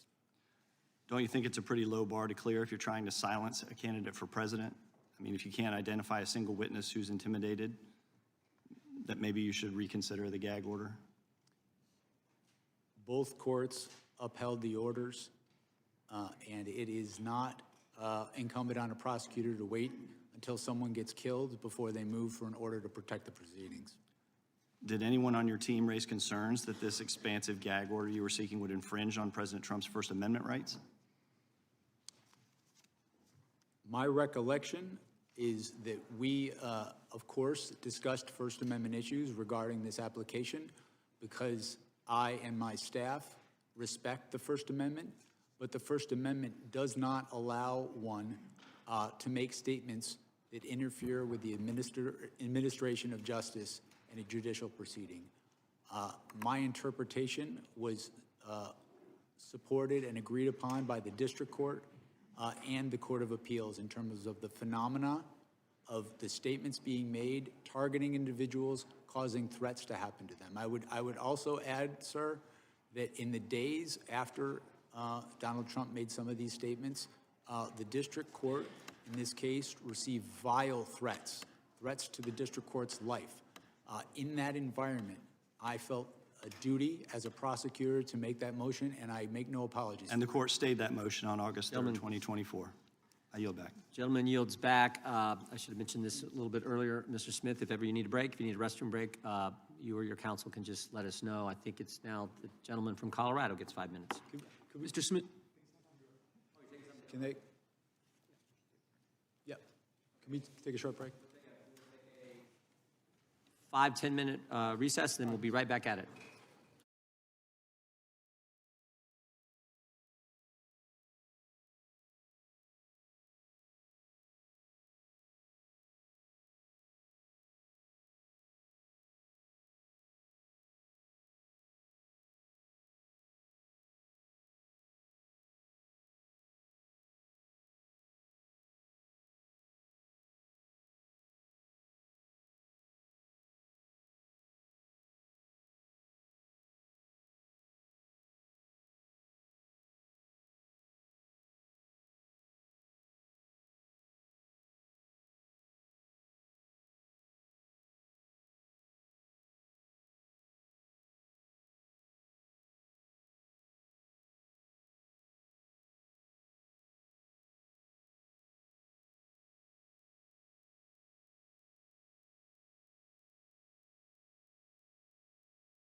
Hey, committee will be in order. Mr. Chairman, will you? Committee will be in order. Would the members of the audience will please sit down or remove themselves from the committee room.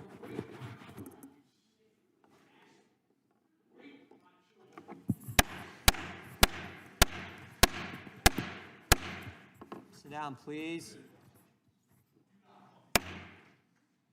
Had to call him in.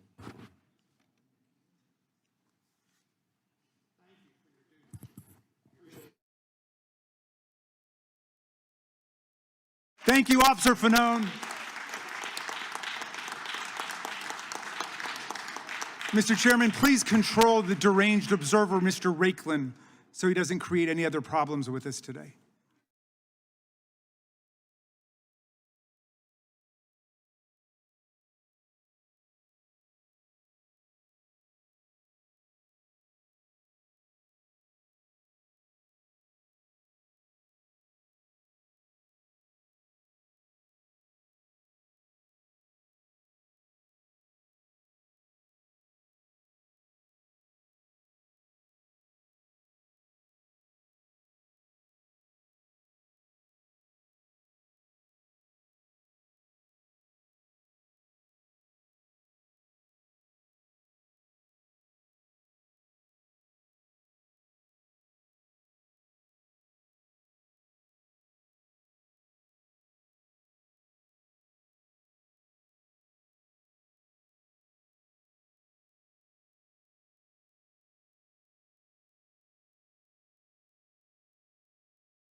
Committee will come to order.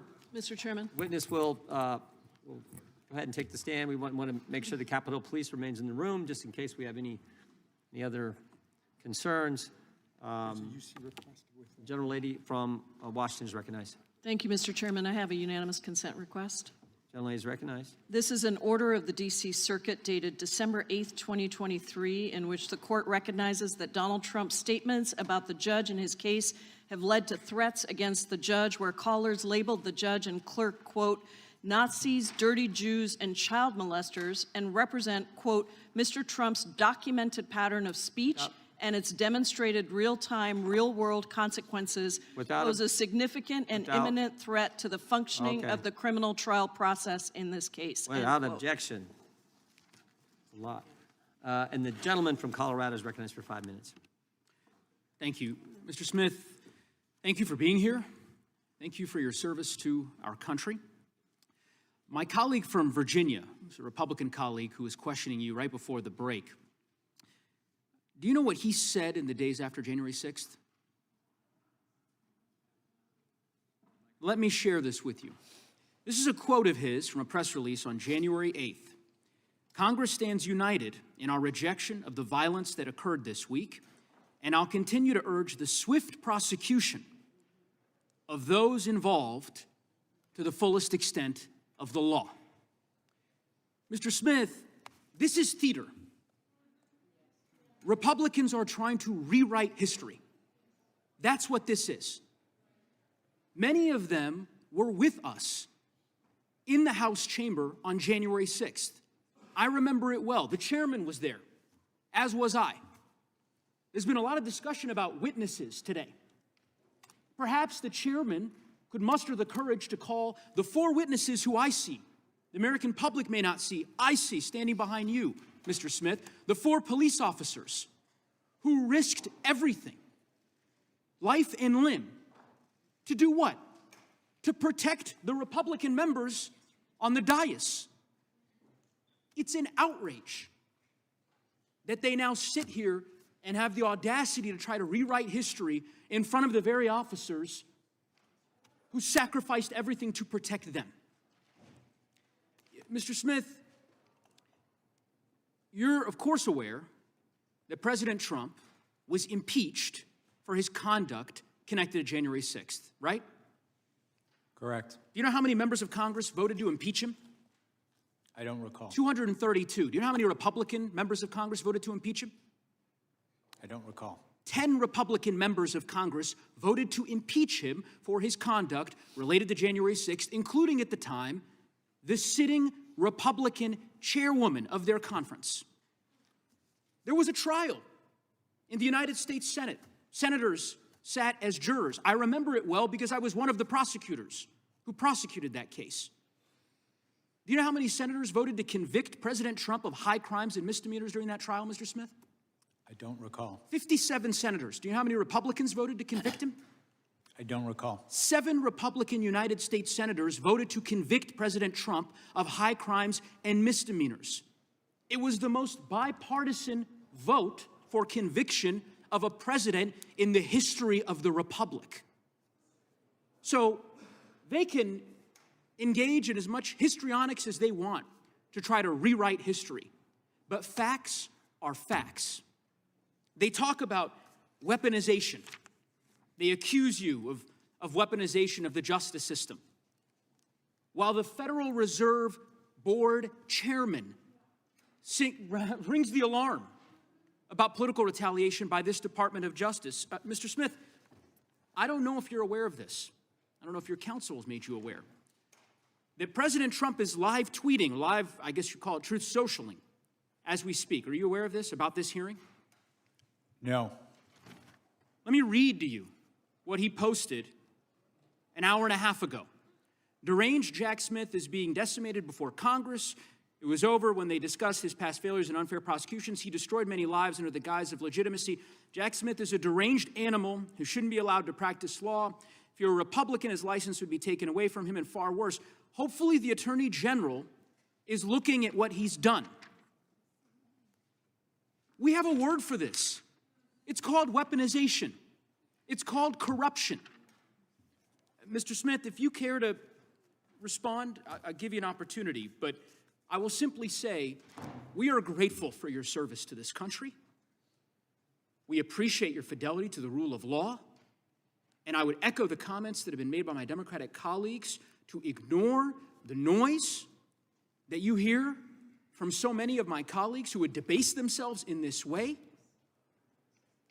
It is, in my view, subversive of the oaths that we took to defend the Constitution.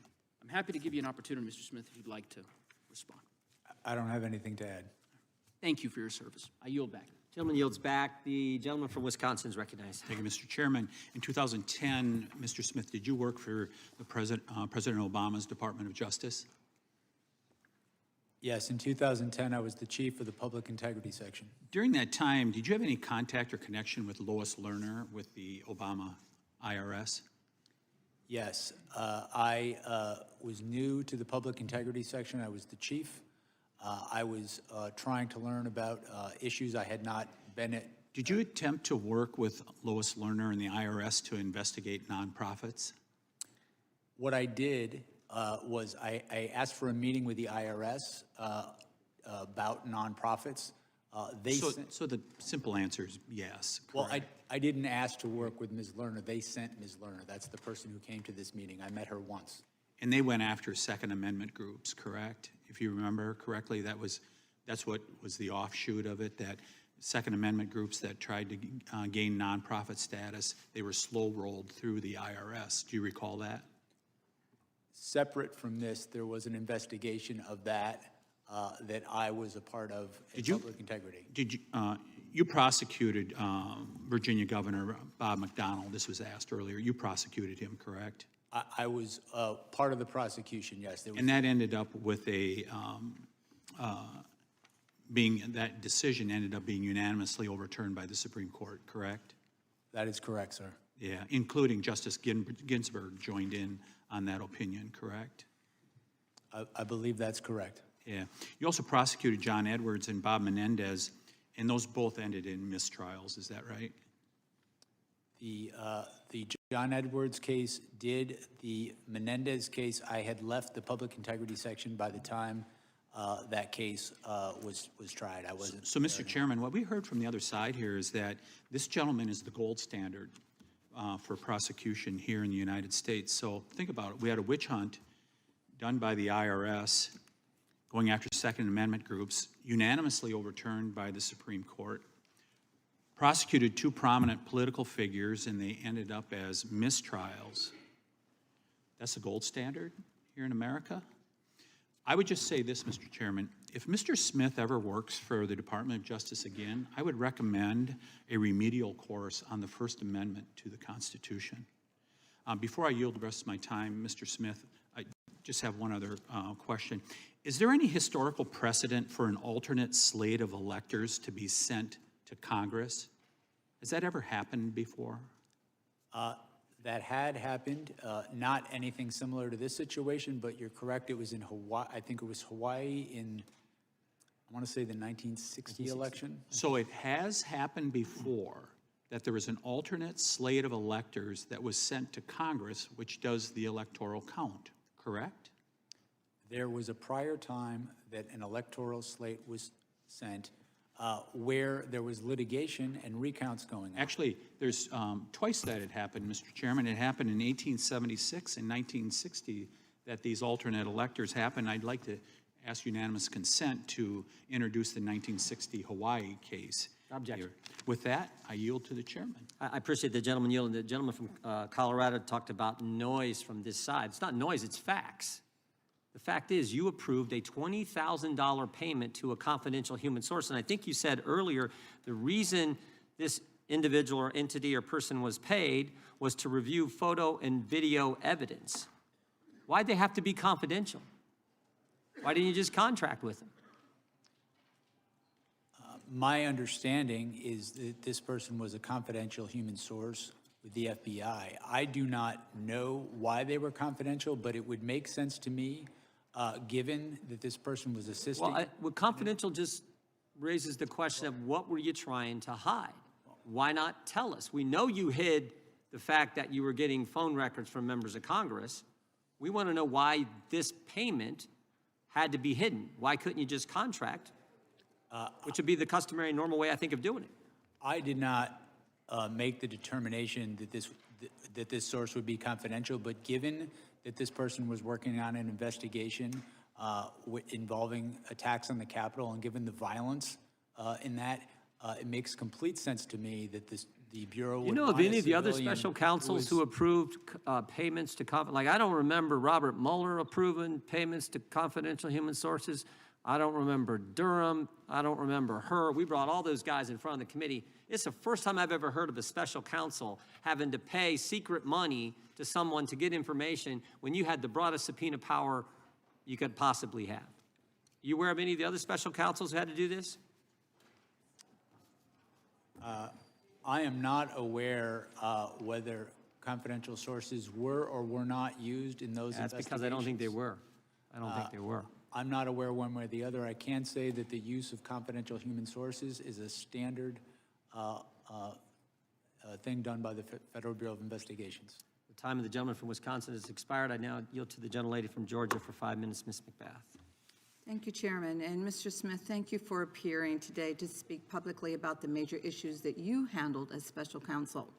Your work on election interference in my home state is especially important, as Georgia still today remains ground zero for voting rights. My state has a long history of voter suppression, including violent tactics and legislation that has actively disfranchised our voters. In fact, the Department of Justice filed a lawsuit against Georgia in 2023 challenging recently passed voter suppression legislation. That lawsuit was later withdrawn by Donald Trump's Attorney General, Pam Bondi. But this is not the first time that Donald Trump has encouraged voter suppression. In the 2020 presidential election, which many have accepted that he lost, he pressured his party members to overturn a legal election. Thankfully, several public servants upheld our constitutional process and respected the voice of the people. Your investigation revealed how far he is willing to go.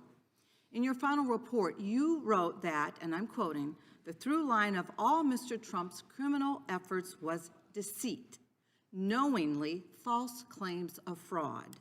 Mr. Smith, what did your investigation reveal about President Trump's interactions with Georgia's officials regarding his frauds claims? As I sit here now, I can recall two specific officials. The first was the Secretary of State, who was a fellow Republican. My understanding, he voted for and supported Donald Trump in the election, but told Donald Trump in a conversation that was recorded in no uncertain terms the results of the election, and debunked many of the fraud claims that Donald Trump had to him in real time.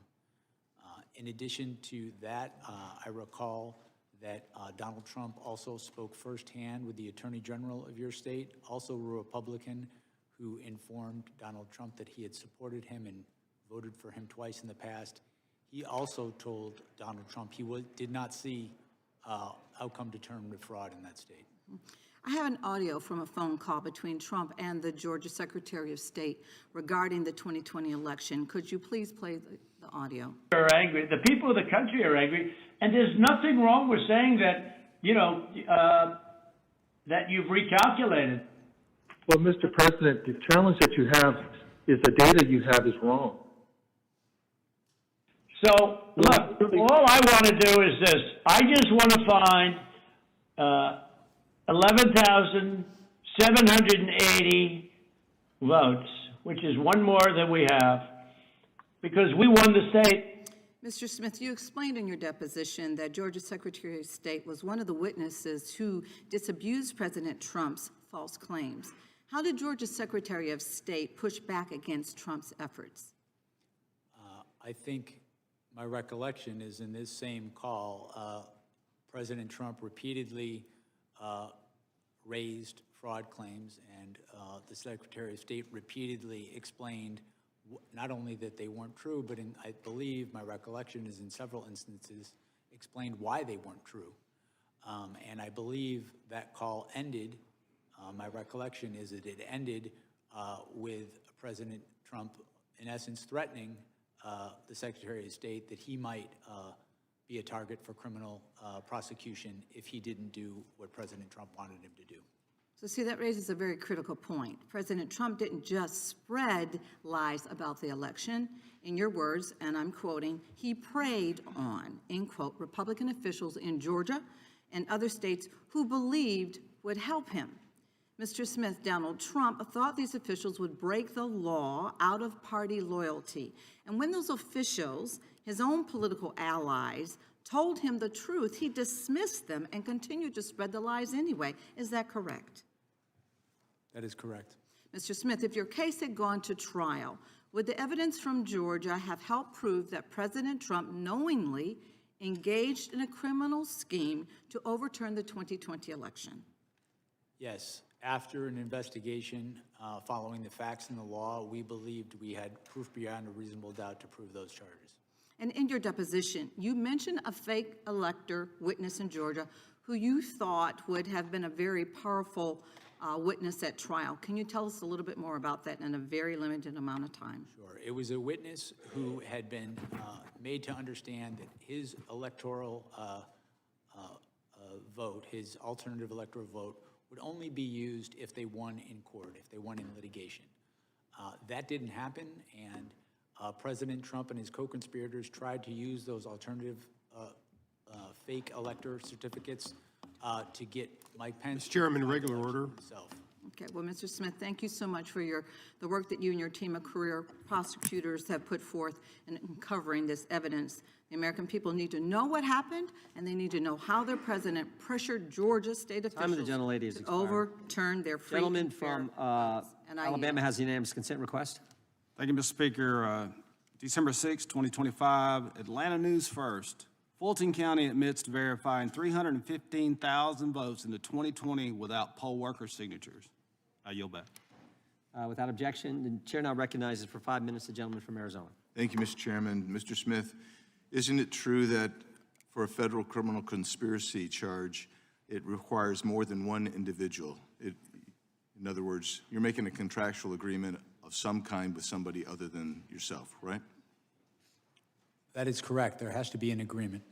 And so when you made the determination to charge President Trump with conspiracy, you surely knew that you had somebody else that he must have agreed upon somewhere to engage in this act that generated the conspiracy, right?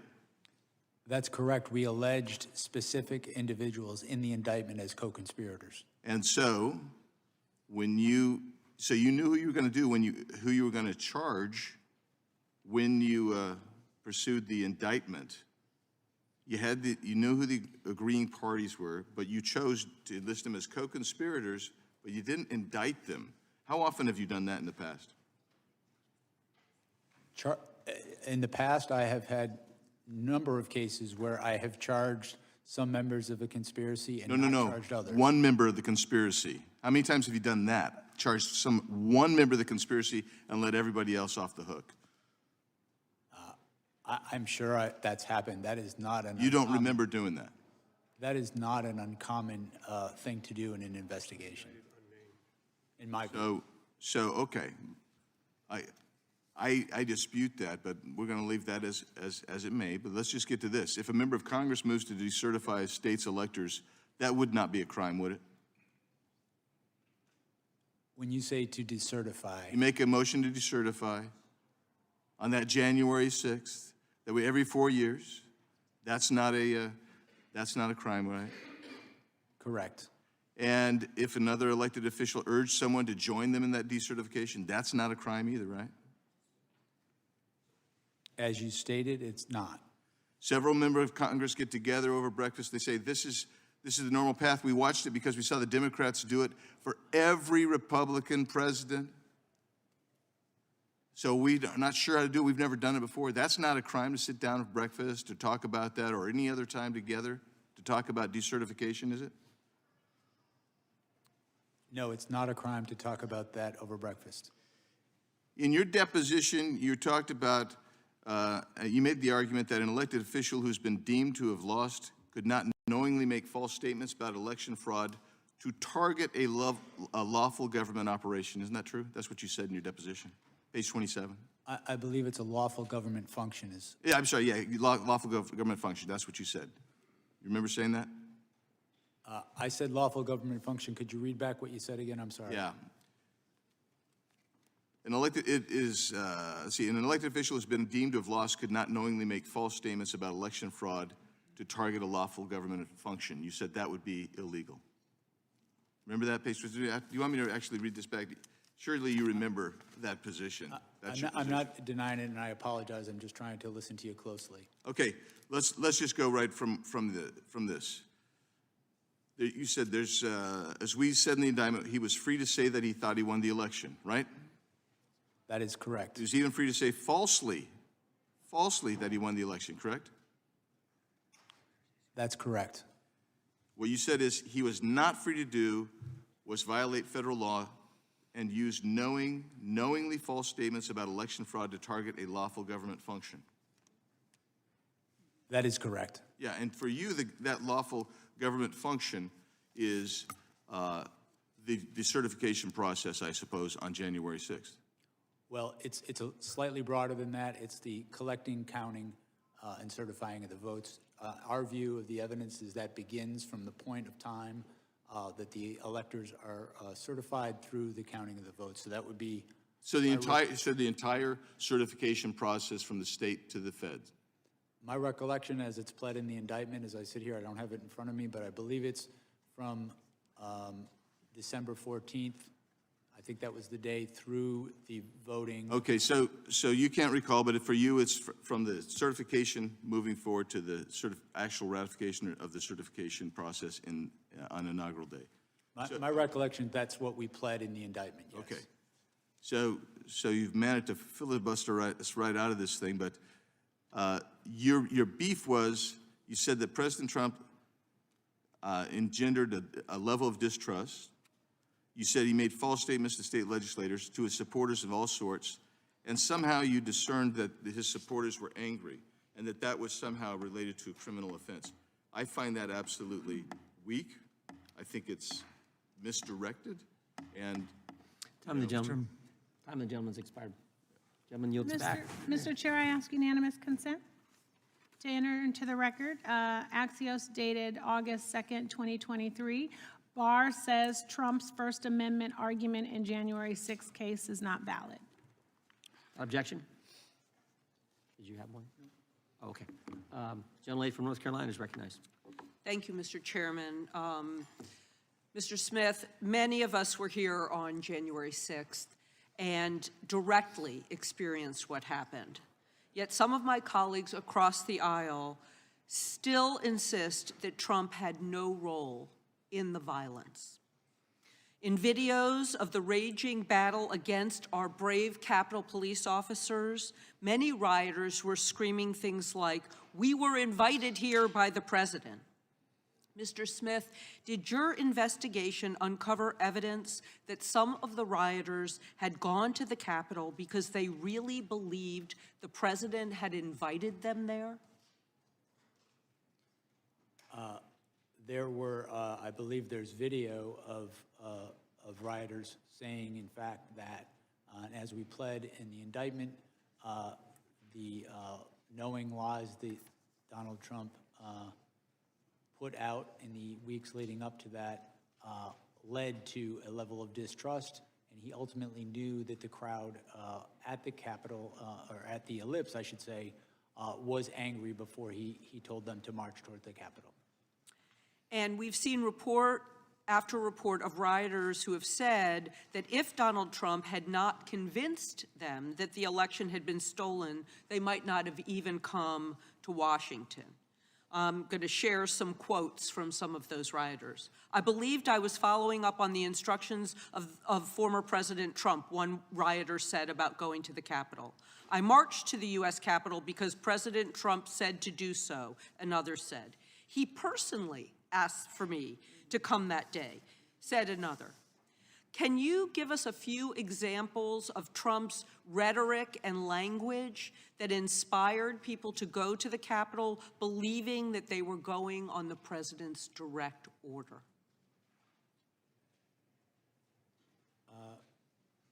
One instance I can recall is during the speech he gave to his supporters, and in context, his supporters, he told them to come to Washington, D.C. and be wild. He was on notice that they were angry, and he told that crowd, "We can't let this happen." And he told them that, my recollection is multiple times, at a time when there was nothing that could be done to stop the outcome of the election but to obstruct it. In addition to that, he told them when there is fraud, you can go by different rules. And my recollection is there is a videotape of when he's making these sort of statements and he's saying that they need to fight if they want to save their country. There are, in fact, people in the crowd chanting, "Fight for Trump." That all happened during the lip speech before people headed towards the Capitol and the Capitol was attacked. And did your investigation find any of the rioters trying to use Trump's words and calls to action as a defense in the criminal cases against them? I can read you something from your special counsel report. I was just going to say, I think we cited a number of rioters who ultimately admitted that they had committed their crimes at the behest and in the name of Donald Trump. Okay. And it happened several times, and many of those accounts are on page 86 and page 87 of the special counsel report.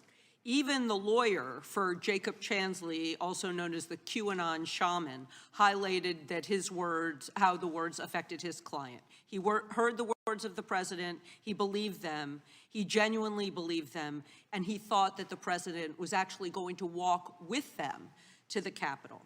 For my final question, Mr. Smith, do you believe that Donald Trump motivated and was responsible for the violence that occurred on that day, even if he didn't walk with them to the Capitol? Yes, as we stated in our report, the results of our investigation following the facts and following the law was that he was the person most responsible for what happened at the Capitol, and that he caused what happened at the Capitol, and that it was foreseeable to him. Thank you. Mr. Chairman, I have two UCs. Gentlemen, can state her unanimous consent request. I asked unanimous consent to enter into the record a tweet from Representative Biggs on January 7th, 2021, in which he said, quote, "Yesterday, criminal rioters hijacked a joint session of Congress." Objection. Without objection. And the second one is a unanimous consent to enter into the record an interview from March 2024 on the Capitol Hill show, in which you called on those who attacked the Capitol on January 6th to be, quote, held accountable because, quote, that's the way our system does work and should work. Without objection. Thank you very much. Thank you I'll very recognize much. the gentleman from Texas. Thank the chairman. Mr. Smith, how many members of Congress or the Senate did you subpoena phone toll records? As I sit here right now, I do not recall a specific number. Is this the complete list right here?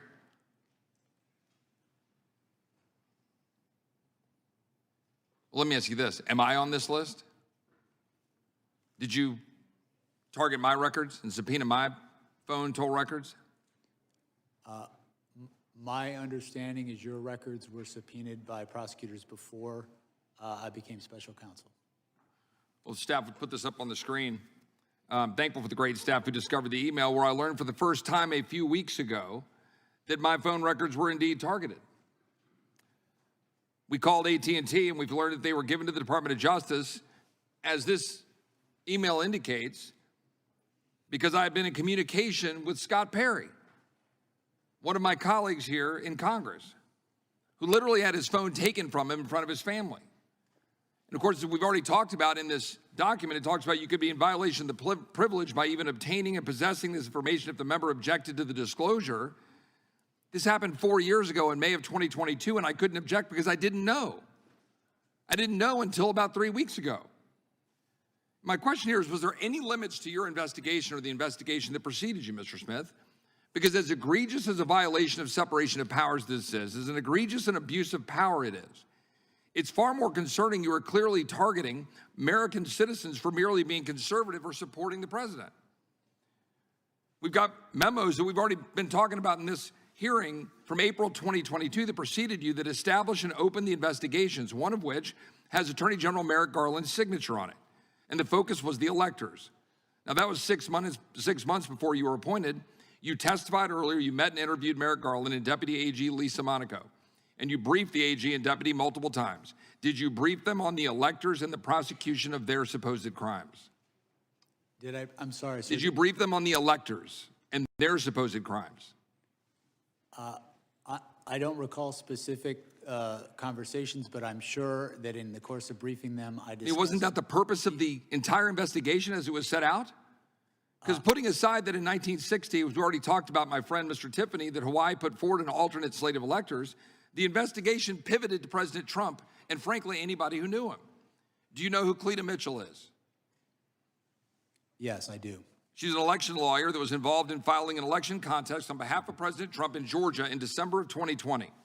A 64-page complaint with over 1,100 pages of exhibits, witness affidavits, and expert witness reports documenting thousands of votes cast in violation of Georgia law, but which were nevertheless included in the vote totals.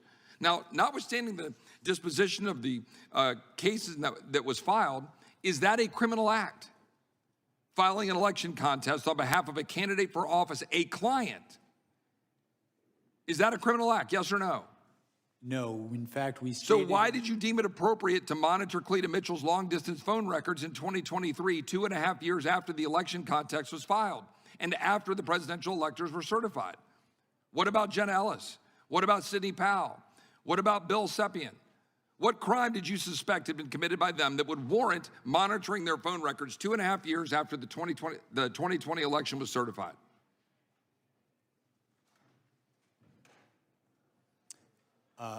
With respect to Sidney Powell, she is one of the co-conspirators alleged in the indictment.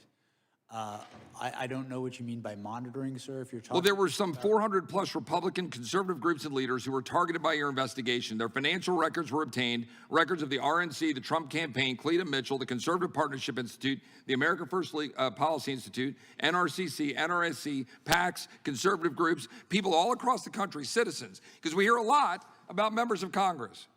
And we should, because of separation of powers and the egregious abuse of power. But what we're not talking about enough, in my opinion, are the American citizens that have been targeted. Because frankly, are there any limits to the power of a special prosecutor or special counsel? So much so in your abuse of power that in the summer of 2024, the indictment involving classified documents was dismissed after determining your appointment violated the Appointments Clause of the Constitution, but you continued to sign your name on court filings until the time you resigned from office in January of 2025. A federal judge just recently stated a prosecutor who continues to sign his name in court filings after a disqualification order should face disciplinary action or disbarment. I yield back. Gentleman yields back. Did the gentleman have the opportunity to respond? If the gentleman wants to respond, he can. With respect to the last point, Judge Cannon's order specifically limited her finding to that proceeding. So there would be nothing improper about continuing to litigate the cases in Washington, D.C. And with respect to Florida, there was nothing improper about taking an appeal of that very decision. The gentlelady from Vermont is recognized for 5 minutes. Thank you, Mr. Chair. Mr. Smith, I want to discuss Volume 2 of your report, which summarizes the findings of your investigation into President Trump's hoarding of classified documents at Mar-a-Lago and his efforts to obstruct the FBI's investigation. Mr. Smith, is it generally the practice for a special counsel's report to be made public to the American people? I want to say first, I'm limited what I can say about Volume 2 because of Judge Cannon's order. I can say generally that with respect to special counsels, there are regulations that direct a special counsel to draft a report. Whether that report becomes public is determined, the Attorney General has the authority to determine that. To the best of your knowledge, was Special Counsel Mueller's report made public in full? I know it was made public. I'm not sure if it was made public in full. What about Special Counsel Herr's report? My recollection is his report was made public in full. I believe that's correct. And Special Counsel Weiss's report? I do not know. Okay. Now, I understand that the district judge, Aileen Cannon, the Trump appointee who oversaw the case in Florida, issued a gag order that prevents you from discussing any parts of the classified documents investigation that is not already public. I understand that, including your findings that you laid out in Volume 2 of that report. Am I correct that the reason your report is not available in full to the public is because of this gag order? I wrote a report. The Attorney General, it was submitted to him. I understand generally that there's been litigation about whether this report would be public or not. I have not been a party to that litigation.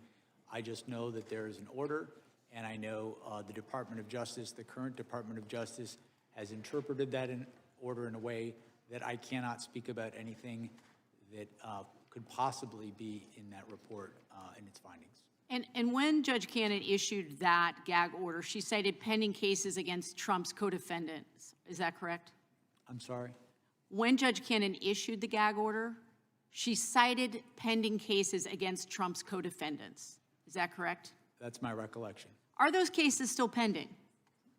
No, they're not. No, they're not.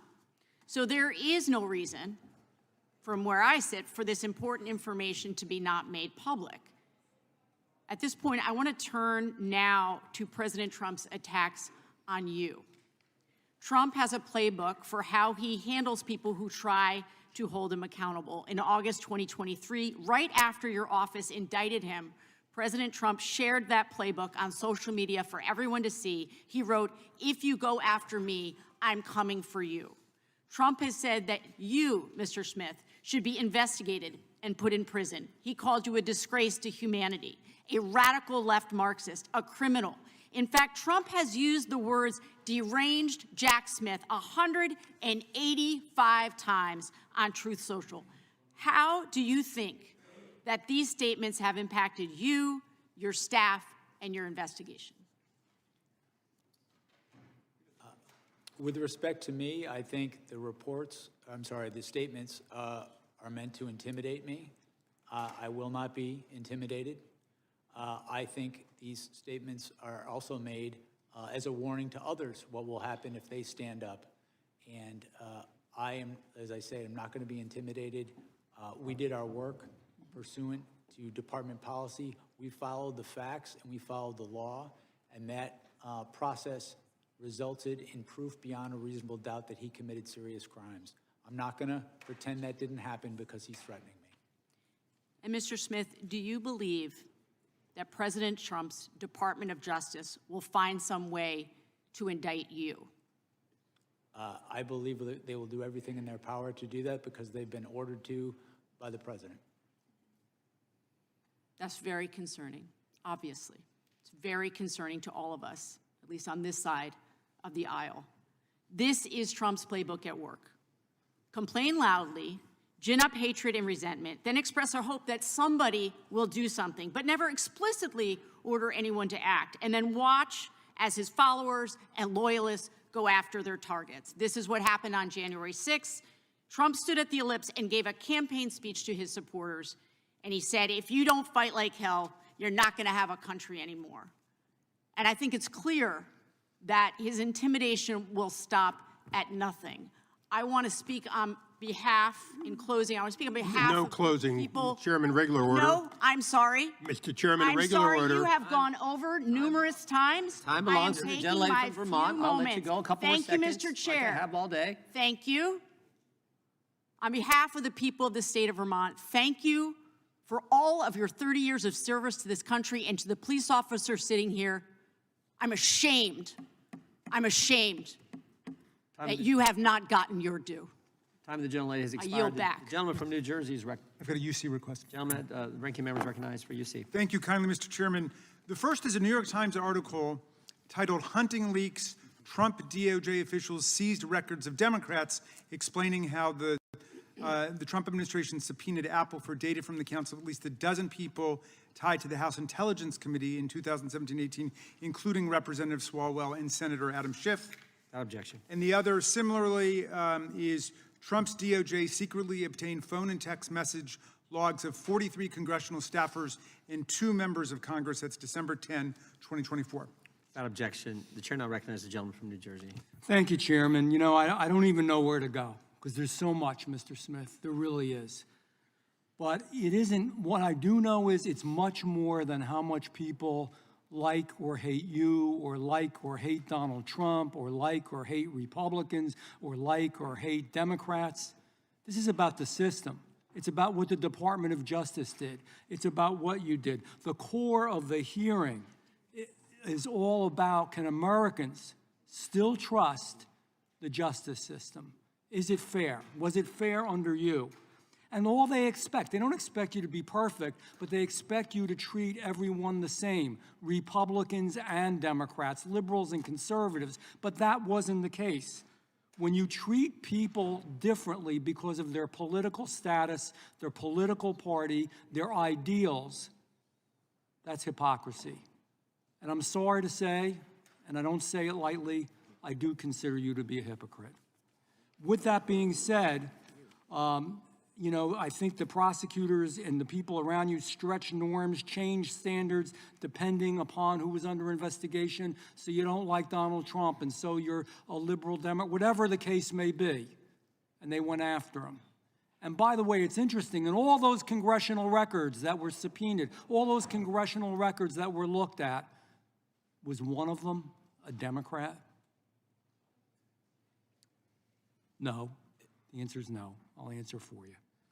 So I got simple questions. I always say I'm a simple guy, but it really boils down to this. How much can Americans trust this system? In your special counsel report, you stated President Trump engaged and was guilty of criminal conspiracies, and he was guilty of criminal conduct, and you publicly testified you believed you had the proof, etc. If prosecutors deal this way with cases, if they declare that it's guilty and it's over before a jury verdict, would Americans trust the justice system more, or would they? Would they trust the system more? The answer, go ahead, answer, please answer. I'm sorry, I didn't understand what you were asking me. So when this was all going on, before, and I believe it was political, before there was an entire case and we went through the whole case, you pretty much declared, and I'm not going to read the whole thing through again, that President Trump was guilty. That wasn't your job. That's a judge's job. It's a jury's job. It's not your job. Don't you think that's unfair, that that's wrong, that didn't make the playing field level? Did it make people less trustworthy of the system, yes or no?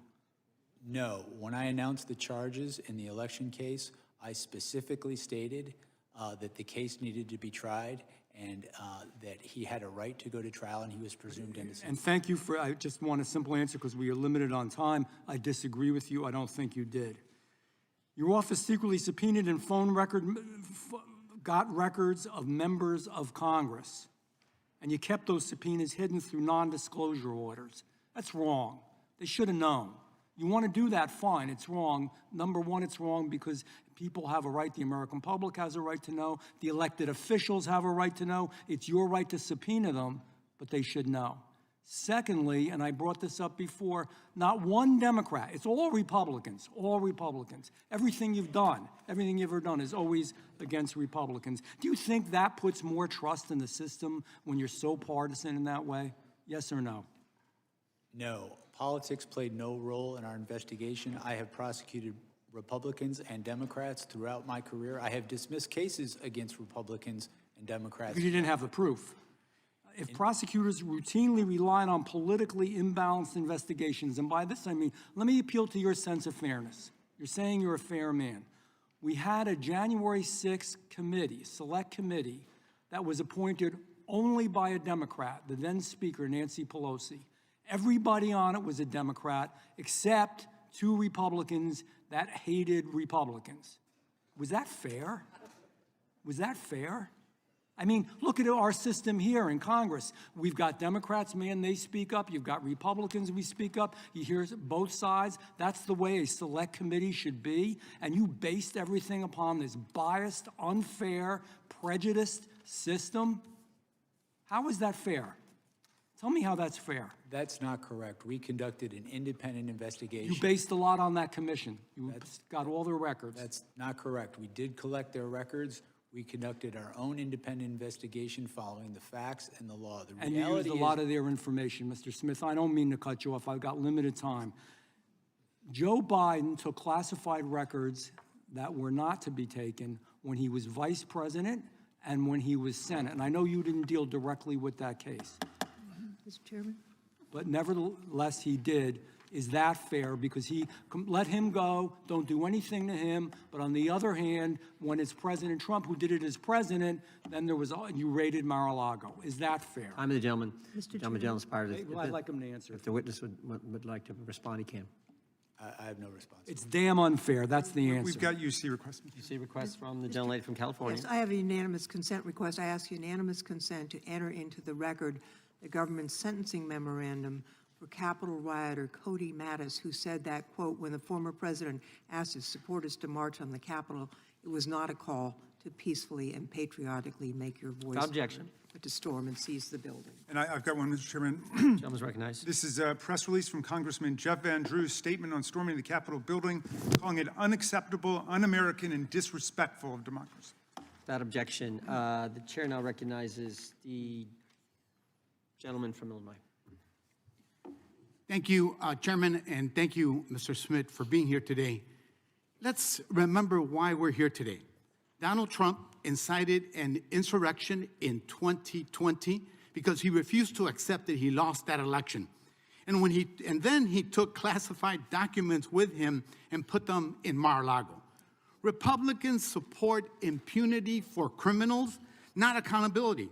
There's no clearer example than that of the blanket pardon of nearly 1,600 insurrectionists on day one of this disgraceful presidency. Trump pardoned people convicted of seditious conspiracy who brutalized police officers. There are 4 of them who can testify to that here, and who wanted to kill Vice President Pence. People who've committed more crimes since the insurrection: sexual assault, child molestation, aggravated kidnapping. That's who Trump pardoned, and that's whose side Republicans are on. They may not want to, but they are, because they refuse to tell the truth. Mr. Smith, let me ask you something. Does pardoning violent rioters who brutalize law enforcement officers, spray peppering them, tasering them, beating them up, kicking them, smashing them in door frames, make our country safer? Absolutely not. As a prosecutor, can you describe why these pardons make our communities less safe and undermine our criminal legal system more broadly?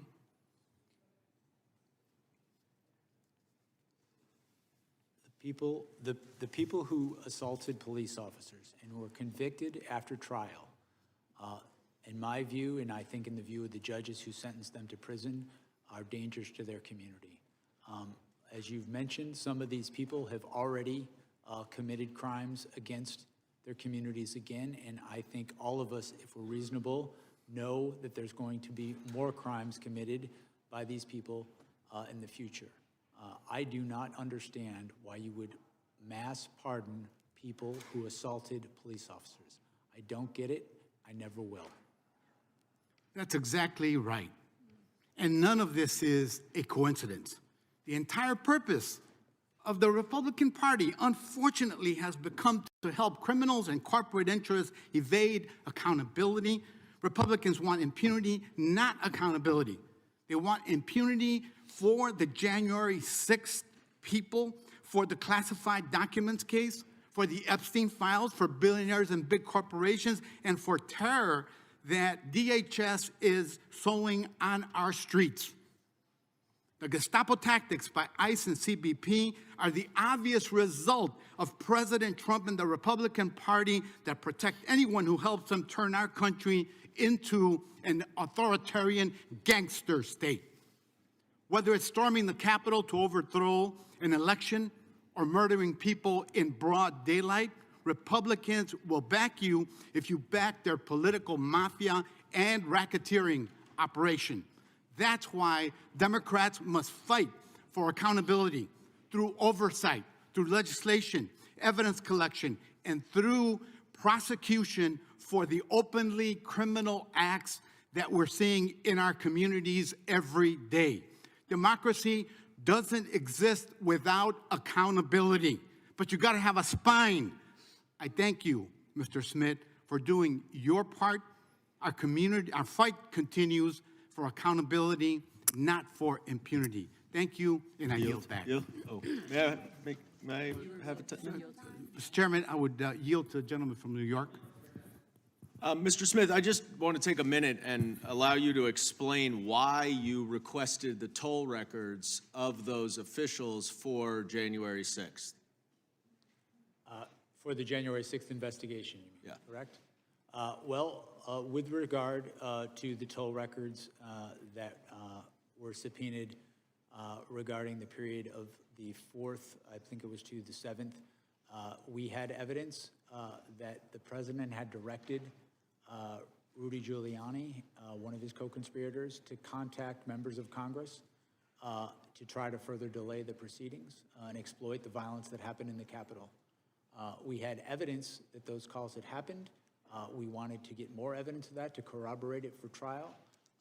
That is, again, as I've mentioned earlier today, a standard part of an investigation to understand who a conspiracy is trying to reach out to, how they're trying to influence people. And you wanted documentary confirmation. Yes, correct. Time of the gentleman is expired. The gentleman from Texas, Mr. Nels, is recognized. Thank you, Mr. Chairman. Mr. Smith, I'll just cut right to the chase here. Your investigation and attempted prosecution of President Trump, it wasn't about justice. It was about politics. Politics. From day one, under the Biden-Harris DOJ, you weaponized the law to go after their top political opponent. You pushed flawed legal theories, and even the far left Washington Post called you out. They called you out, sir, for violating the First Amendment. You tried to criminalize political speech, slap unlawful gag orders on a presidential candidate, and spy on Republican members of Congress in violation of the speech or debate clause, including the sitting Speaker of the House. Mr. Smith, you mishandled documents, pressured defense lawyers, and dumped a massive trove of so-called evidence right before the election, and you did it to sway voters. That's why you did it. And don't get me started on that raid at Mar-a-Lago or your unconstitutional appointment, which a federal judge in Florida rightly tossed out. A very bad day for you. This wasn't, Mr. Smith, about upholding the law. It was about tearing down President Trump and anyone close to him. You even tried to ram through a politically motivated final report after your cases collapsed, including the Presidential Transition Act and basic fairness. But here's the good part, America, here's the good part. The American people saw right through it. They rejected, sir, your witch hunt loud and clear in November, handing President Trump a commanding victory. The voters spoke loud and clear. They wanted an end to the weaponization of our justice system. In your opening statement, you spoke about proof of beyond a reasonable doubt. Mr. Smith, I will give you proof beyond a reasonable doubt. Donald Trump winning the popular vote by over 2 million votes. The Electoral College by 85 votes, along with every single swing state. Now, sir, that is proof beyond a reasonable doubt that the crap you were shoveling did not pass the smell test with the American people. To put it bluntly, Mr. Smith, the stink remains on you. And lastly, I would like to quickly address the police officers of January 6th. Mr. Dunn, Mr. Fanone, Mr. Gonell, Mr. Hodges. I'm a member of the new select committee to actually examine what happened that day. And I can tell you, gentlemen, that the fault does not lie with Donald Trump. It lies with Yogananda Pittman and the U.S. Capitol leadership team. We know they had the intelligence, and there was going to be a high propensity for violence that day. Claim my time, yeah. You will be in order. The time belongs to the gentleman from Texas. We've had some disruptions already. We don't need that. Let the gentleman may continue. We know the Capitol leadership team, specifically Yogananda Pittman, had the intelligence, and there was going to be a high propensity for violence that day. And the Capitol itself was the target. We knew the extremist groups were going to be there. And why do I say that? It was your own report from your intelligence section, the IICD, which was run by Pittman, in the January 3rd special events section. It was in it. It was in it. And Mr. Dunn, I believe that you thought that day would be like just any other. In your testimony to the January 6th committee, you said you found out how ugly was going to get on a cell phone. Somebody sent you some information on social media. The point is, you were all unprepared to deal with that day. And that's because your leadership failed to share the intelligence with you. It was their fault, folks. It was their fault. It was not President Trump. And we are going to expose it for the first time because the Benny Thompson, the sham committee didn't do it. Will the gentleman yield for a The question? sham committee didn't do it. The report is 845 pages. Donald Trump's name is mentioned 4,207 times. We know what the committee wanted to do is to not allow Donald Trump to come back and win again. And they failed miserably, and I hope you now can see that. With that, Mr. Chairman, I yield the balance to my distinguished colleague out of Jersey. I just want to quickly go over something because we keep rewriting history. The president said peacefully and patriotically. What don't we understand about peacefully and patriotically? He asked for the National Guard. That was ignored. He asked Speaker Pelosi. What don't we understand that? Will the gentleman yield for a question? Are you saying No, Nancy Pelosi controls the National Guard? Wait a minute. The president could And have ordered the finally, National Guard if he wanted to, and you know that. My time, I lost some of my time. The time belongs to the gentleman from New Jersey. You have a few more seconds. And finally, how many elected officials say we're going to fight to win an election? It's terminology used all the time, seriously. And of course, if they were guilty, they should be prosecuted. The problem was there were many in the mix. If unanimous consent, gentleman yields back. The And last thing, gentleman yields back. your hand gestures, Mr. Fanone. No. You need The time of the gentleman medication. has expired. The time of the gentleman expired. The audience will be in order. The committee will be in order. And the gentlelady from Georgia is recognized for unanimous consent. Thank you, Mr. Chairman. I have two unanimous consent requests to enter into the record, two articles. Gentlelady can proceed. An article dated December 29, 2025, titled Wall Street Journal Editorial Board Calls Out MAGA's Latest 2020 Stolen Election Nonsense. Objection. And the second article, an article dated December 23, 2025, titled Fact Check. Fulton County's 315,000 unsigned early votes are not proof of electoral fraud. Without objection, the gentleman from Illinois is recognized for unanimous consent. Thank you, Chairman. Under unanimous consent, I ask to enter into the record the Judiciary Democrats' January 2026 report titled, Where Are They Now? The Perpetrators of January 6th and the Defenders of Democracy Who Stopped Them, which profiles the illustrious career trajectories of some of the key actors from January 6th Okay. who were pardoned by Donald Trump. Okay. And secondly, Objection. a second report, January 2026 report from Judiciary Democrats, 1 year later, assessing the public safety implications of President Trump's mass pardon of 1,600 January 6 rioters objection. and insurrectionists. Without objection, the gentlelady from California is recognized. Thank you, Mr. Chair, and thank you, Mr. Smith, for joining us. You know, most people are wondering why you are even here today. But it's because we've heard conspiracy after conspiracy that the 2020 election was rigged. And Capitol Police officers were harmed and died because of those conspiracies. And we have important elections coming up. And the people want them to happen, and they want them to be fair. And the one person who should be telling the truth about elections is the president.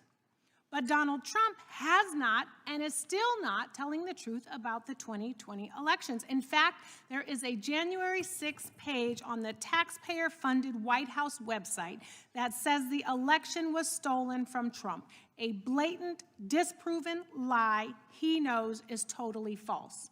So one of my Republican colleagues earlier brought up Trump's mind state, that he knew he lost, and he knew that what he was saying was untrue, but that you had no proof. So, Mr. Smith, what evidence did you develop to suggest Trump knew he had lost the 2020 election? We had evidence from a variety of sources, evidence from people who were close to Donald Trump and who he relied on, people who wanted him to win the election, people who were employed by his campaign to help him win the election. Our evidence is that this was a conspiracy and that Donald Trump specifically sought to prey on party loyalty. Our investigation involved interviewing and subpoenaing records of Republicans because that's who Donald Trump sought to prey on to stay in office. And the reality is certain people refused to do that. The vice president refused to go along with that. People in various states' legislatures refused to go along with that. And the reality is that if we took this case to trial, a good number of our witnesses would be Republicans. If a Democrat had committed these crimes, had done these things, I would have subpoenaed a number of Democrats. I would have subpoenaed their records. And I'm going to ask you about that. But correct, it's not like he was calling Nancy Pelosi. So why is it legally important to know that Trump knew he was lying when he said the election was stolen? That was part of our proof at trial, and it was relevant to the charges, specifically to the first charge, to defraud the United States. It is permissible for someone to lie, but when they use speech to commit a crime, to facilitate a crime, that is not protected by the First Amendment. The Supreme Court has been very clear on that, and this very issue was litigated in the case. The defense raised this very issue. And one thing I want to be clear about today, the case that I investigated and the case we had, it was built to be tried in a courtroom, not in the media. Our case was built to withstand the crucible of litigation, and our assessment was that we had proof beyond a reasonable doubt that would do that. So what I heard you say is that when you lie, and you know you're lying, and then you act on that lie to overturn the democratic process, that is a felony. A January 6er actually said, if I can't trust him, then who can I trust? Exactly. You know, we cannot even trust our own president. And in fact, there's so many other things that you can say that you're not allowed to say because a Trump-appointed judge sealed the documents, refusing to release the files yet again, which is why we could probably ask you far more questions if those were unsealed. So I know I don't have that much time. I want to now shift to these allegations from my Republican colleagues about the collection of phone records of Republican senators. I guess some of the ones that were trying to get $500,000 of taxpayer dollars. So many of the phone records of members were requested before you were appointed as special counsel, yes or no? That's true? Is that accurate? Yes, Yeah. some subpoenas occurred before I was special counsel. And what do you say to those who claim you chose to target Republicans because you only collected phone records for Republicans? The conspiracy I was investigating targeted Republicans. Right. As I mentioned earlier. That's right. And so you would have requested any relevant call records necessary for your investigation of a Republican or of a Democrat? That's correct. And to be clear, if a Democrat committed these acts, we would have sought those. I could just add one thing. We interviewed Rudy Giuliani in the course of this investigation, and we asked him, why did you, in one of the voicemails he left for the senator, mention the fact that it was Republicans that you were reaching out to? And he said, because the Democrats weren't going to help us, and even some Republicans wouldn't help us. And so our evidence showed repeatedly that the plan was to see if you could prey on people's party loyalty. Some of the gentlelady's expired. The gentlelady from... Thank you, I yield back. Gentlelady yields back. The gentlelady from Wyoming is recognized for 5 minutes. Mr. Smith, it was during your deposition with our committee that you revealed that you tasked your team, specifically J.P. Cooney, to engage with the partisan January 6th committee. You had to have known at the time the controversy surrounding this committee, including the fact that all of the members had been appointed by Nancy Pelosi, who disallowed the Republicans from being able to engage. Yet you proceeded anyway, raising numerous questions as to your strategy for conspiring with the J6 committee. You had every possible resource available to you. Your prosecution of President Trump was clearly a priority for the Biden administration, and it is clear that you had an unlimited budget. And you also left no stone unturned, even subpoenaing records from sitting members of the House and Senate. So what information could the J6 committee possess that you and the nation's top law enforcement agency could not obtain on your own? I did request J.P. Cooney. What did they have that you couldn't obtain on your own? In any investigation, you would, What information did they have that you were not able to obtain on your own? I couldn't know that until I had their information. Was there anything there? Did you find that they had information that you were not able to obtain?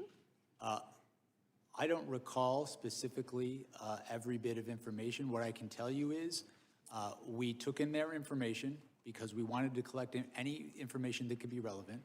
We made our own independent assessment of the Okay, evidence. so from the time that you were appointed as special counsel up to the date of your resignation in January of 2025, did you personally have any contact with any members, staff, or contractors of the House's January 6th Select Committee, and if so, who?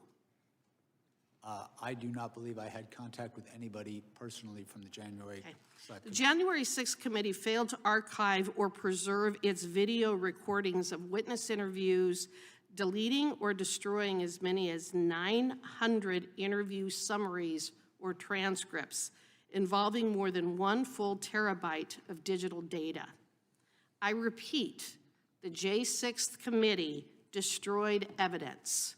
Let that sink in. Why would they do such a thing? I think we have a dang good idea. The committee actually used selective clips from these videos and transcripts during their hearings, and yet by destroying this evidence, they have denied Congress and the public the ability to obtain their full content and context. They created their narrative by selective use of the evidence before them, so how very convenient. Did you or your team receive any of those witness transcripts or video recordings of transcribed interviews from the Select Committee that were not released to the public? What I can tell you is that I requested J.P. Cooney to contact the Select Committee. Do you know if you received any of the evidence or testimony that the J6 committee eventually destroyed? I don't have any information that the J6 Committee You don't know destroyed one any way or evidence. the other as you sit here today. No, what I'm telling you is that I requested all the information we could get from the January 6th. Has all of the information that you requested been preserved? All of the information from the J6 committee, has that been preserved? The information that we requested and received, we reviewed it. It was Has part it of been our file. preserved? Yes, as part Thank of you. our files. And Were you or your team advised, or did you get the impression from anyone affiliated with the January 6th committee that these documents were not for public release, even though portions of them had already been shown to the American people? Were you advised to keep any of the information from the J6 committee confidential? as I sit here right now, I don't recall that. Okay. I recall. Did the J6 committee provide you with the Cassidy Hutchinson testimony as part of the trove of documents that you received? As I sit here now, I don't recall, but it would Well, be very you're familiar with her testimony, aren't you? I am, and And in fact, wouldn't you agree with me that Ms. Hutchinson's testimony, especially the most explosive allegations made, was comprised of hearsay upon hearsay upon hearsay? Come on, you're an attorney, Mr. Smith. You can answer the question. Of course it was hearsay. And hearsay isn't admissible in a court of law, is it? Why? Because it is inherently unreliable, and the victim or the target of a prosecution is not able to cross-examine. Isn't that correct? In fact, Mr. Smith, if you had attempted to walk into court with Cassidy Hutchinson's testimony, you would have been thrown out on your ear. No judge, no legitimate judge would have ever allowed the testimony of Cassidy Hutchins to be admitted in a court of law, would they? I disagree. Well, and then we've already talked about your record. Mr. Chairman, the gentlelady's time has long since expired. The time of the gentlelady has expired. The gentleman from Florida. Can I do one UC request first? The gentleman is recognized. This is from factcheck.org. Meme rehashes old false claim that J6 committee destroyed evidence from October 15, 2024. And this is from the District of Columbia National Guard website, stating that this is the only National Guard unit in America which reports exclusively and only to the president. Without objection, the gentleman from Florida is recognized. Thank you, Mr. Chairman. I mean, we're definitely not in a court of law today. Half this shit wouldn't come in if we were. I mean, good God, you know? I want to talk about something one of my colleagues, Mr. Nell, said from Texas. He sits on this new January 6th subcommittee, which I also happen to sit on. And he said the same thing in the subcommittee the other week, that it wasn't President Trump that inspired January 6th, right? It wasn't him. He said in the subcommittee that it was actually Ray Epps. Ray Epps, he was the one who told people to break the law and the windows and the doors and to beat police officers and hang Mike Pence and try to break into the floor of the House and wiping feces on the walls. It was all this guy, Ray Epps, right? So who is Ray Epps? Why is he so powerful? So, I mean, I just did a quick Google search of Ray Epps, and his Wikipedia page says the powerful Ray Epps is a wedding planner to the Oath Keepers. This is the wedding planner? That's the mastermind of January. You went from Donald Trump. It wasn't Donald. Who are we going to blame? Who could it be? How about the wedding planner to the Oath Keepers? I mean, it's just pathetic. But, my colleagues love the past, Mr. Smith. Love the past. That's why you're here before Pam Bondi, okay? We haven't had the Attorney General here. We didn't have her last year. She's the only one in the cabinet to not come in committee of reference. But they love the past. Oh, they love talking about January 6th and Hunter Biden and COVID and Barack Obama and Hillary's emails. They love the past. These people love the past so much they're still reenacting the Civil War, okay? Love the past. Right now. But they hate talking about the present. But you know what? Let's talk about the past real quick. Here are some quotes, because I heard one of my colleagues call you a hypocrite. Here are some quotes from my colleagues. Chairman Jordan, right after January 6th, stop the violence, support Capitol Police. Ted Cruz, those storming the Capitol need to stop right now. The Constitution protects but not violence. Chip Roy, today the People's House was attacked, which is an attack on the Republic itself. Steve Scalise, United States Capitol Police saved my life. Lindsey Graham, when it comes to accountability, the president needs to understand his actions were the problem. Troy Nels, oh my God, him again. I'm happy to stand shoulder to shoulder with Capitol Police. Darrell Issa, the violence and turmoil we witnessed in Washington, D.C. was completely unacceptable. Rep. McClintock, the attack on Capitol strikes the most sacred act of our democracy. And former Speaker of the House, Kevin McCarthy, whose name we heard a lot today, what did he have to say about it? Let me be clear, last week's violence attack on the Capitol was undemocratic, un-American, and criminal. And make no mistake, those who were responsible should be brought to justice. The president bears responsibility, period, or exclamation point. But let's talk also about, the present. That's the past. Let's talk about the present. These are the guys who created the weaponization committee for the DOJ. So let's talk about the present. Jerome Powell facing investigation, okay? In fact, we heard about Jonathan Turley, that he's some legal messiah. Jonathan Turley calls the Jerome Powell thing legitimate concerns of retaliation. Lisa Cook, under investigation. Mark Kelly, United States Senator, under investigation. Adam Schiff, United States Senator, under investigation. Eric Swalwell, United States Representative, under investigation. Chris Christie, potentially under investigation. Jack Smith, oh, that's you, under investigation. Okay, Miles Taylor, former Chief of Staff to the United States Department of Homeland Security, under investigation. Christopher Krebs, former Director of Cybersecurity, under investigation. Indicted, James Comey, Letitia James. John Bolton, it's weird that they indicted John Bolton but stole his foreign policy. Accused of crimes, former President Joe Biden, former President Barack Obama. Revoked or threatened with revocation of Secret Service protection, Kamala Harris. Hunter Biden, Ashley Biden, the daughter of President Joe Biden. Mayorkas, Mike Pompeo, Brian Hook, General Mark Milley, John Bolton, Dr. Anthony Fauci, the guy Trump gave a medal to. Security clearance revoked, Joe Biden, Anthony Blinken, Jacob Sullivan, Lisa Monaco, Mark Zaid, Norman Eisen, Letitia James, Alvin Bragg, Andrew Weissman, Hillary Clinton, Liz Cheney, Kamala Harris, Adam Kinzinger, Fiona Hill, Alexander Vindman. Miles Taylor, I could keep going. Any questions about any of that? We know you don't. But will the gentleman yield for a question? I will, please. Because you have a way of synthesizing that nobody else does, Mr. Moskowitz. Listening to our colleagues today, I wonder if they actually believe any of this would have happened had Donald Trump simply accepted the results of the election.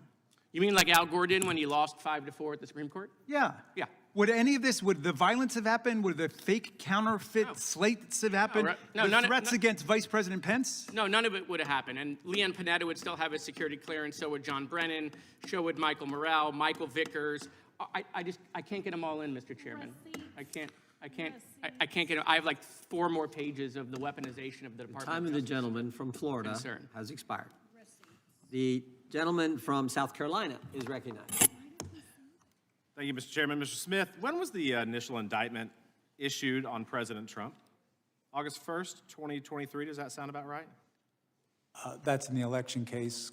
That's correct. Correct. And on that election case, after that, you asked for a trial date when? I don't recall as I sit here right now. January 2024, does that sound about right? That sounds about right. Okay, so after the indictment, you, in August, you asked for a January trial date. That's what, 5 months? 5 months? How much evidence did you have? Millions of pages? As I sit here right now, I don't recall the exact. I think in your testimony, they talked about a number, 13 million pages. Is that a ballpark accurate number? I think that was the question asked of me, and as I sit here, I don't have an accurate number. So let's just assume that that's true, right? Because you had a bunch of stuff. You had $50 million that you blew through the Treasury on a trial that went nowhere. How many pages per day is that? 100,000? That sound about right? What if we break that down per hour? It's 4,166. Per minute is 70 pages. You like to read, sir? You like to read? I do. Do you read 70 pages a minute? I do not. I mean, that would be remarkable. So how do you prepare for a trial in 5 months if you're asking the defense counsel to read 70 pages a minute? How do you do that and prepare a defense and look at all the witness testimony and video evidence that you supposedly had? How do you do that? You know what's shocking to me, and I think that one of the most egregious aspects of this case, Mr. Smith, is that if you get a traffic ticket in Washington, D.C., you're not going to trial in 5 months. But you want the president, the former president of the United States, to have a trial date with 13 million pages of documents within 5 months. I think that's ridiculous. And I think that speaks exactly to what we talk about when we examine not only your record, but the things in this case that are deeply troubling. That this was not the pursuit of facts and law and letting the judge and the jury decide. That this was an exercise in it was a political hit job, timed perfectly against the President of the United States. Sir, in the Florida case, in the records case, what happened ultimately in that case? What happened ultimately in the case? Yeah, the Mar-a-Lago records case.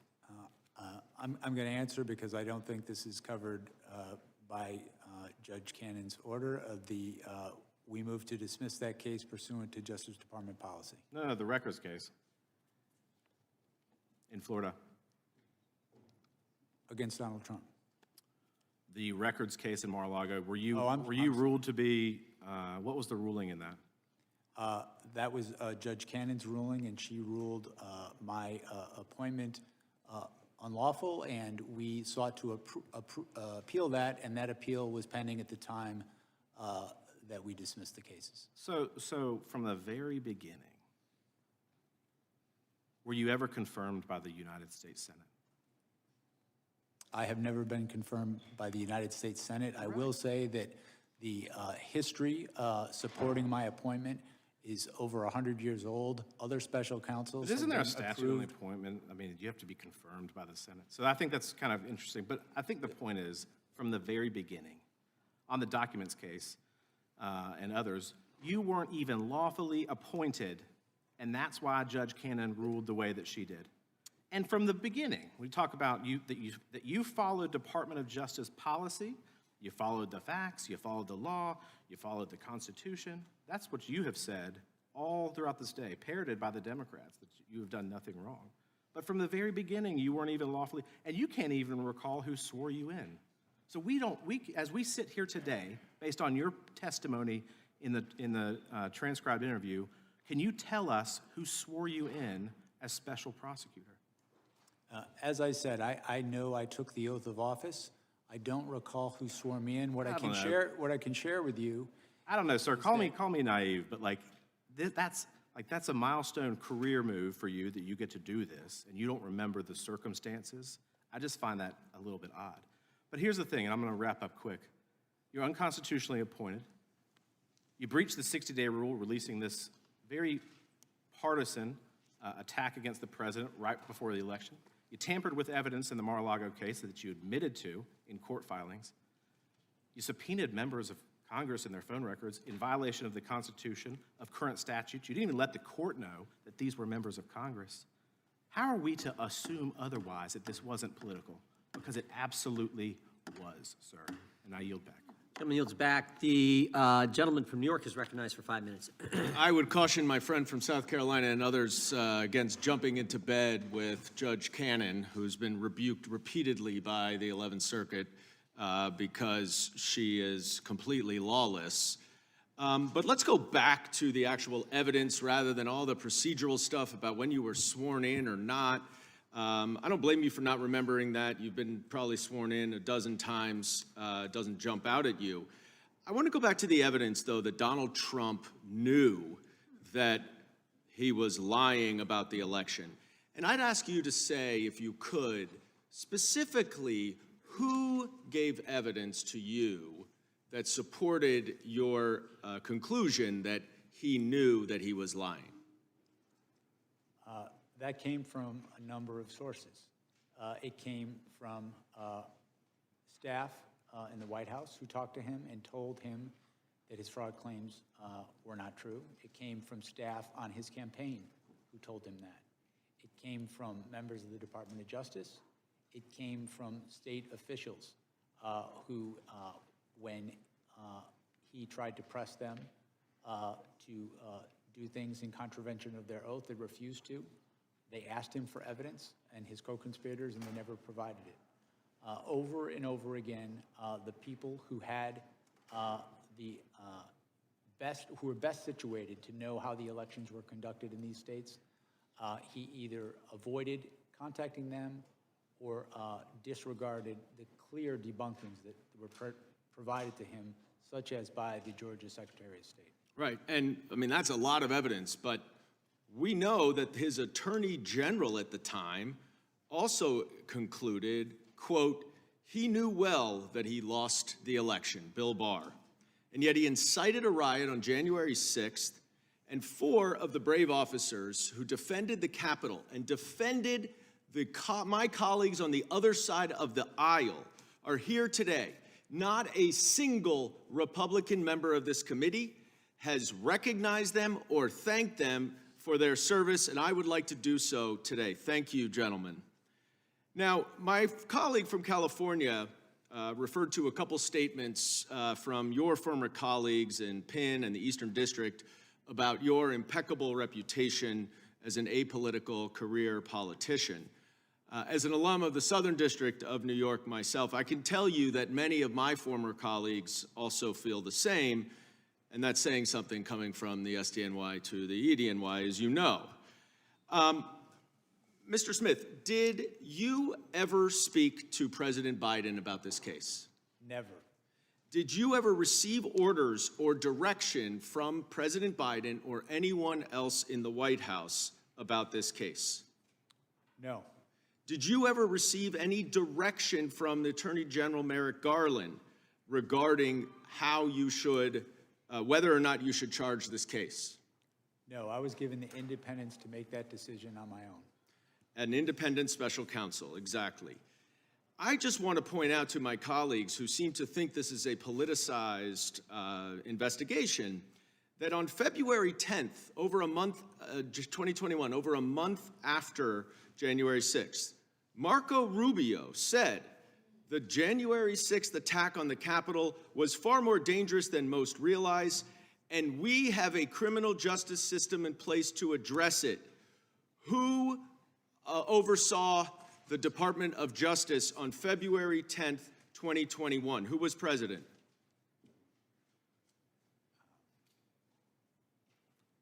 February 10th, 2021. That would be Joe Biden. So Marco Rubio wanted Joe Biden's Department of Justice to investigate Donald Trump and his January 6th insurrectionist. I want to ask you in my last few seconds, Mr. Smith, you're not the first special counsel to investigate Donald Trump. Special Counsel Mueller, also of impeccable integrity, concluded that the 2016 Trump campaign welcomed foreign interference from Russia and used it to help them.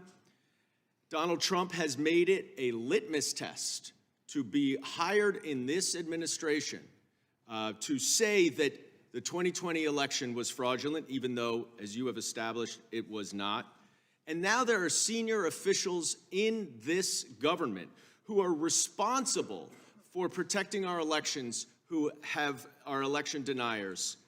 Can you describe in a few seconds what your concerns are about the upcoming election based on your investigation and what we know today?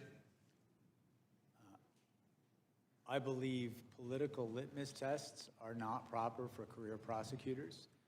I think my experience over 30 years as a prosecutor in the Department of Justice is having people who are not guided by party allegiance, but guided by experience.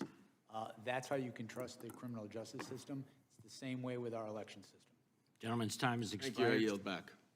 Gentleman yields back. Gentleman from Wisconsin is recognized. Yeah. First of all, just a couple of comments. There are probably 10 people on this committee who have more conversations with 10, 15 people on this committee who have more conversations with Donald Trump than myself.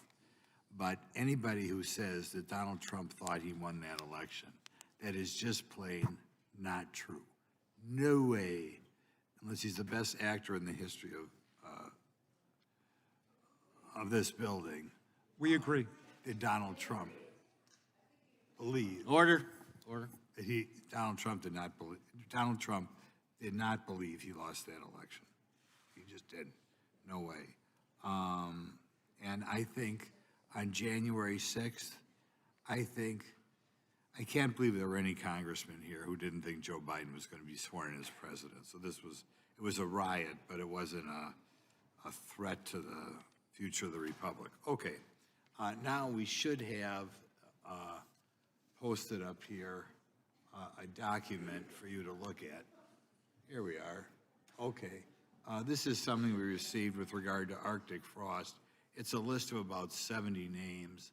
I don't know whether or not you're familiar with the document. I don't believe I'm familiar with this document. Okay. The document contains just about every person who was higher up in the Donald Trump campaign. There's a little more emphasis on here on people involved in Wisconsin, but you're not familiar with the document. I'm sorry, sir, what was your question? Would you know what was in this document? These names, you familiar with them at all?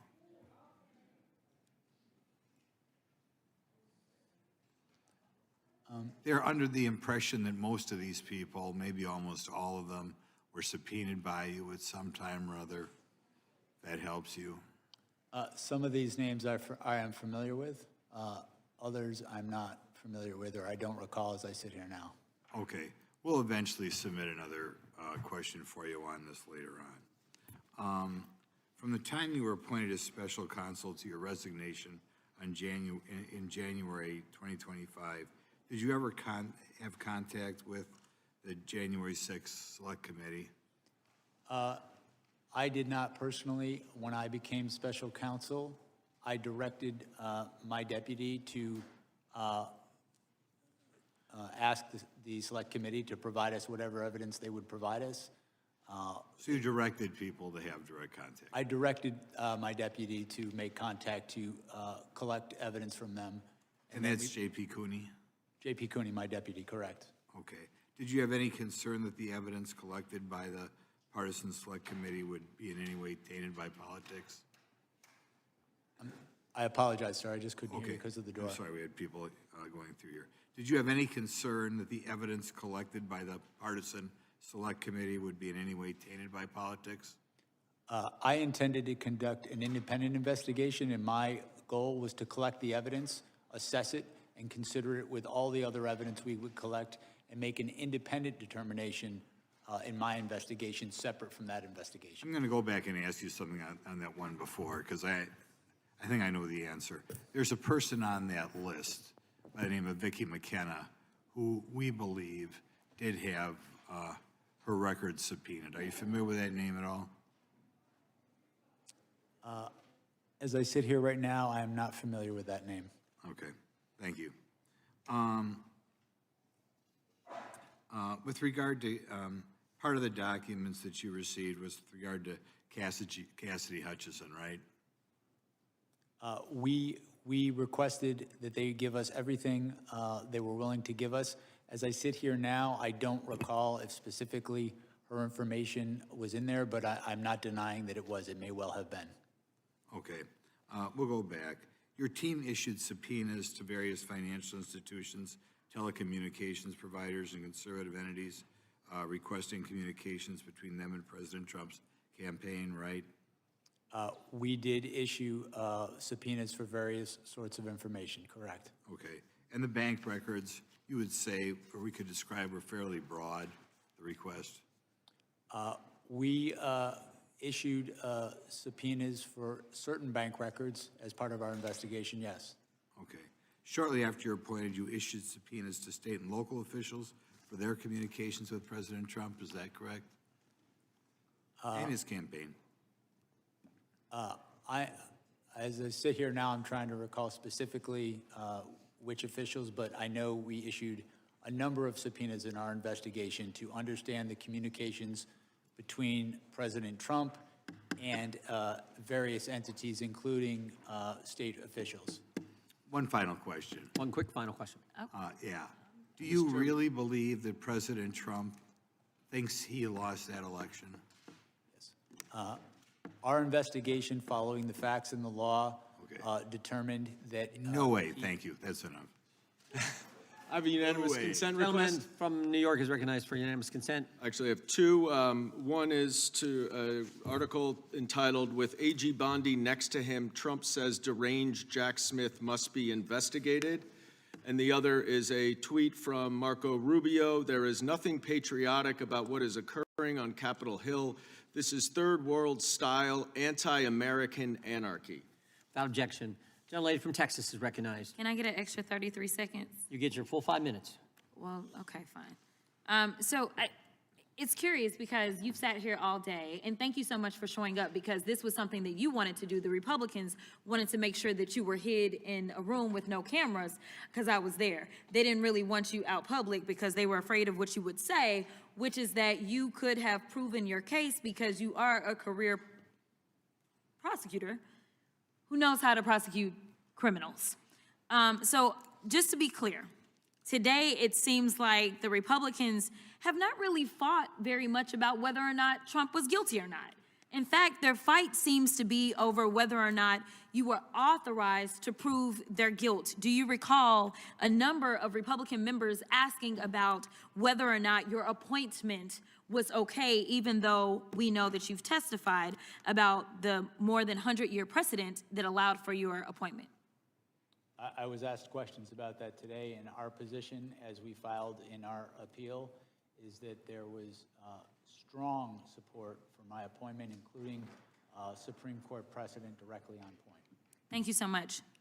Additionally, everybody's been all gingerly here today, but I don't know why we're acting surprised that a man who had close to 90 allegations out of 4 different jurisdictions and ultimately ended up with 34 convictions after a jury was able to hear all the evidence would possibly be committing a criminal act on January 6th. In fact, considering the fact that we are now under the impression that he is violating people's due process rights, he is ignoring court orders, he's starting wars without congressional authority in contradiction to the Constitution. He's enriching himself to the tune of over $1.4 billion.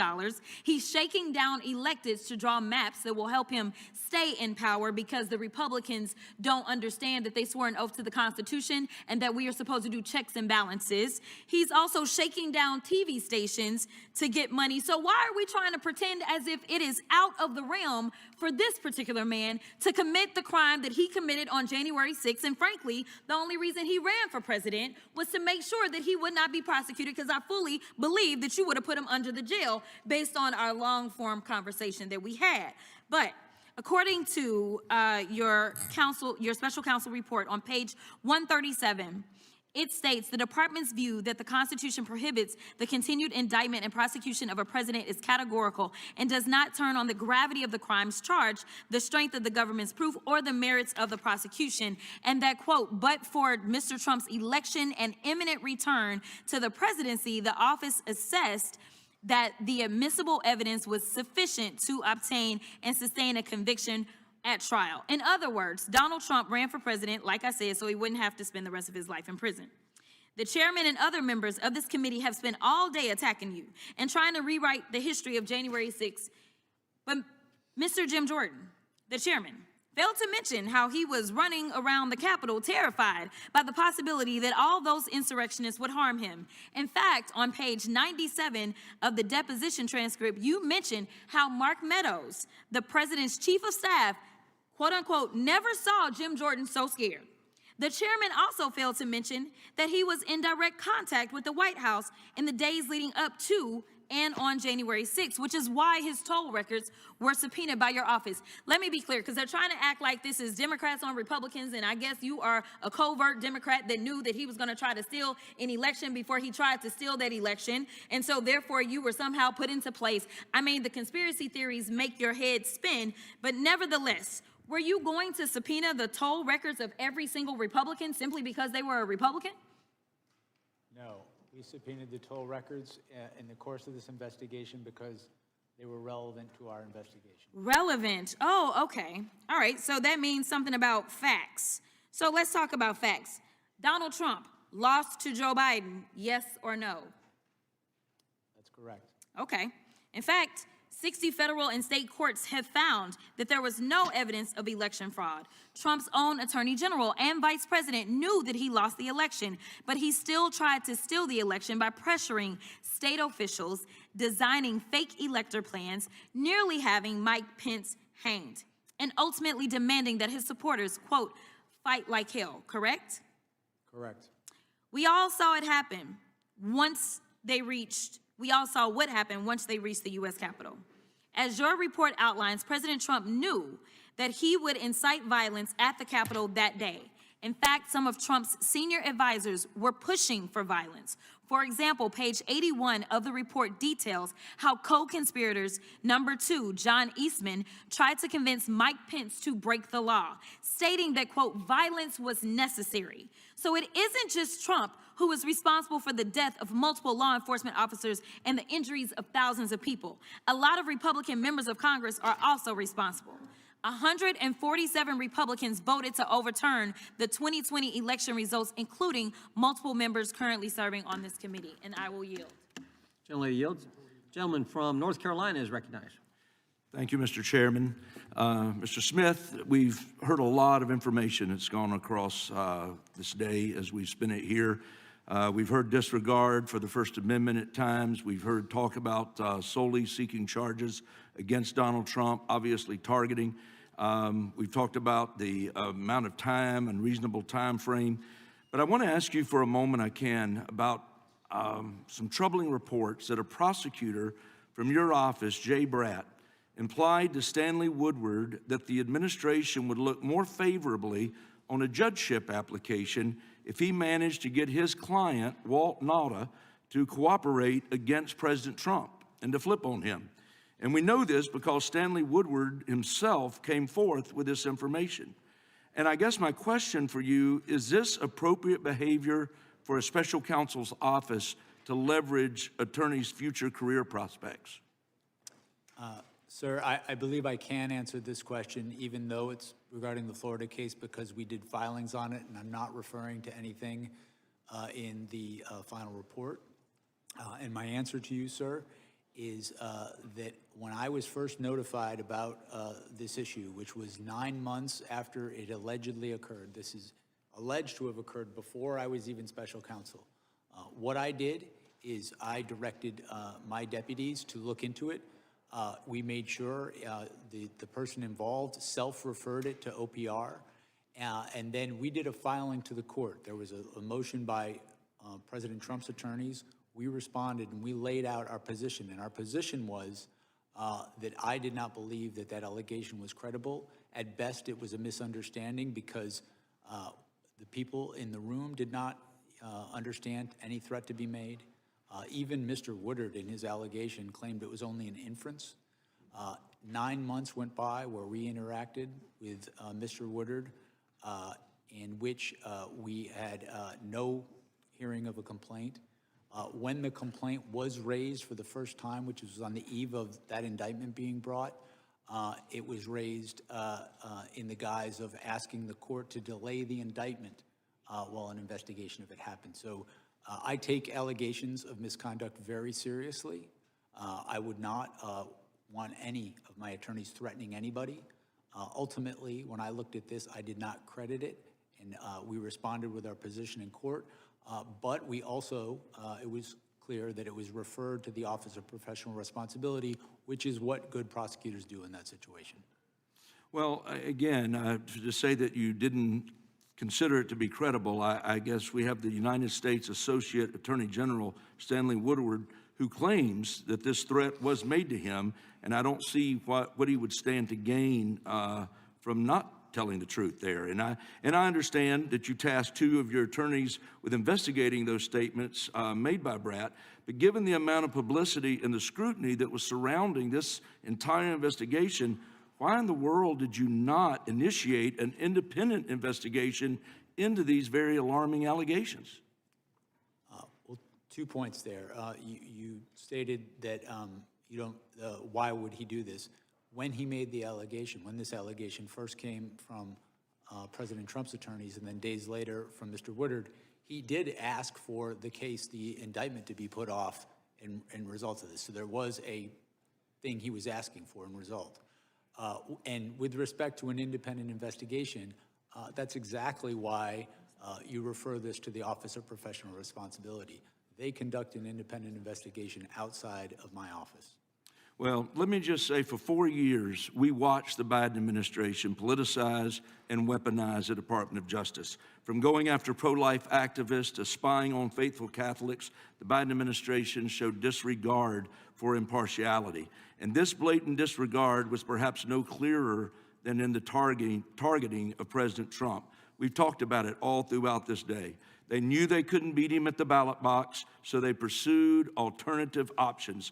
And I'm grateful for this committee's efforts today to investigate this conduct to ensure accountability. And while elections are not akin to jury trials, I feel strongly that the results of the 2024 election sent a clear message about how the American people feel about these politicized charges. And I think they absolutely made a difference in those 24 elections. And with that, Mr. Chairman, I yield back. Gentleman yields back. The gentleman from Missouri is Mr. Chair, I actually have a UC. Gentleman is recognized. This is, let's see, I asked unanimous consent to enter into the record this DOJ press release titled "Houston Man Sentenced to Prison for Assaulting Law Enforcement with Dangerous Weapons During January 6th Capitol Breach." Without objection. My second one is I asked unanimous consent to enter into the record an article titled "They Ransacked the U.S. Capitol and Want the Government to Pay Them Back," published by the Washington Post, January 21st, 2026. Without objection. Gentleman from Missouri is recognized for 5 minutes. Thank you, Mr. Chairman. Mr. Smith, after indicting the leading Republican candidate for the President of the United States on August 1st, 2023, you asked for a trial date of January 2024, just 5 months later. During your deposition, you did not dispute that that would have given Trump's legal team just 5 months to review 13 million pages and thousands of hours of video evidence, working out to nearly 100,000 pages per day. Mr. Smith, you claimed that you acted independently of the upcoming presidential election, and yet you pushed for a trial date ahead of the election. Why such a rush to charge and try and pursue conviction on President Trump? I sought to move that case forward expeditiously because the public has a right to a speedy trial as well as a defendant. That is, there is Supreme Court precedent directly on point regarding that. I felt it was my duty to do that. I considered all options. I listened to But isn't the right to a speedy trial primarily a right of the defendant? I honestly, before your arguments, I've never heard of the idea that the prosecution has a right to speed up a trial and require the defense to review 100,000 pages a day in order to get a trial in before an election. I've never heard of such a thing. The Supreme Court, in at least, as I sit here now, 3 different cases, has stated pretty explicitly that the right to a speedy trial is the public's as well as the defendant's, and that You were trying to get President tried, convicted, and hopefully in prison before Election Day. I understand, Mr. Smith. I think it's very telling that during your deposition you could not articulate any evidence that President Trump instructed individuals to unlawfully enter the Capitol on January 6, 2021. You claim that President Trump was, quote, responsible for the events at the Capitol on January 6th, which was not charged in your indictment. How do you reconcile that with the position of the department in other GA6 related cases that President Trump wasn't responsible for the events at the Capitol that day? I'm not aware of the department taking a position that Donald Trump was not responsible. I think my recollection is the position that the department took in other cases is other defendants weren't not responsible themselves because of Donald Trump, that blaming him wasn't going to be a valid defense in their case. That's my recollection. So on January 6, 2021, President Trump tweeted, quote, please support our Capitol Police and law enforcement. They are truly on the side of the country. Stay peaceful, exclamation point. This seems to show clearly that Trump urged his supporters at the Capitol to remain peaceful. Is that not right? It's incorrect. First off, that... He didn't send that tweet? He sent that tweet, but he sent that tweet only after being harangued by people to send something to stop the violence at the Capitol. Okay, let's get the timeline straight then. At 1:55 p.m., there was a breach of the bike racks at the northeast perimeter. At 2:13, there were protesters breaching the Capitol, breaking into the Northwest Senate window and opening the doors. At 2:38, President Trump tweeted what I just quoted. That's 25 minutes between the Capitol building breach. Is 25 minutes, that's too slow? Would Trump have been guilty of insurrection if it were 15 minutes? Would it, 5 minutes? How quickly was he supposed to send that tweet to remain peaceful?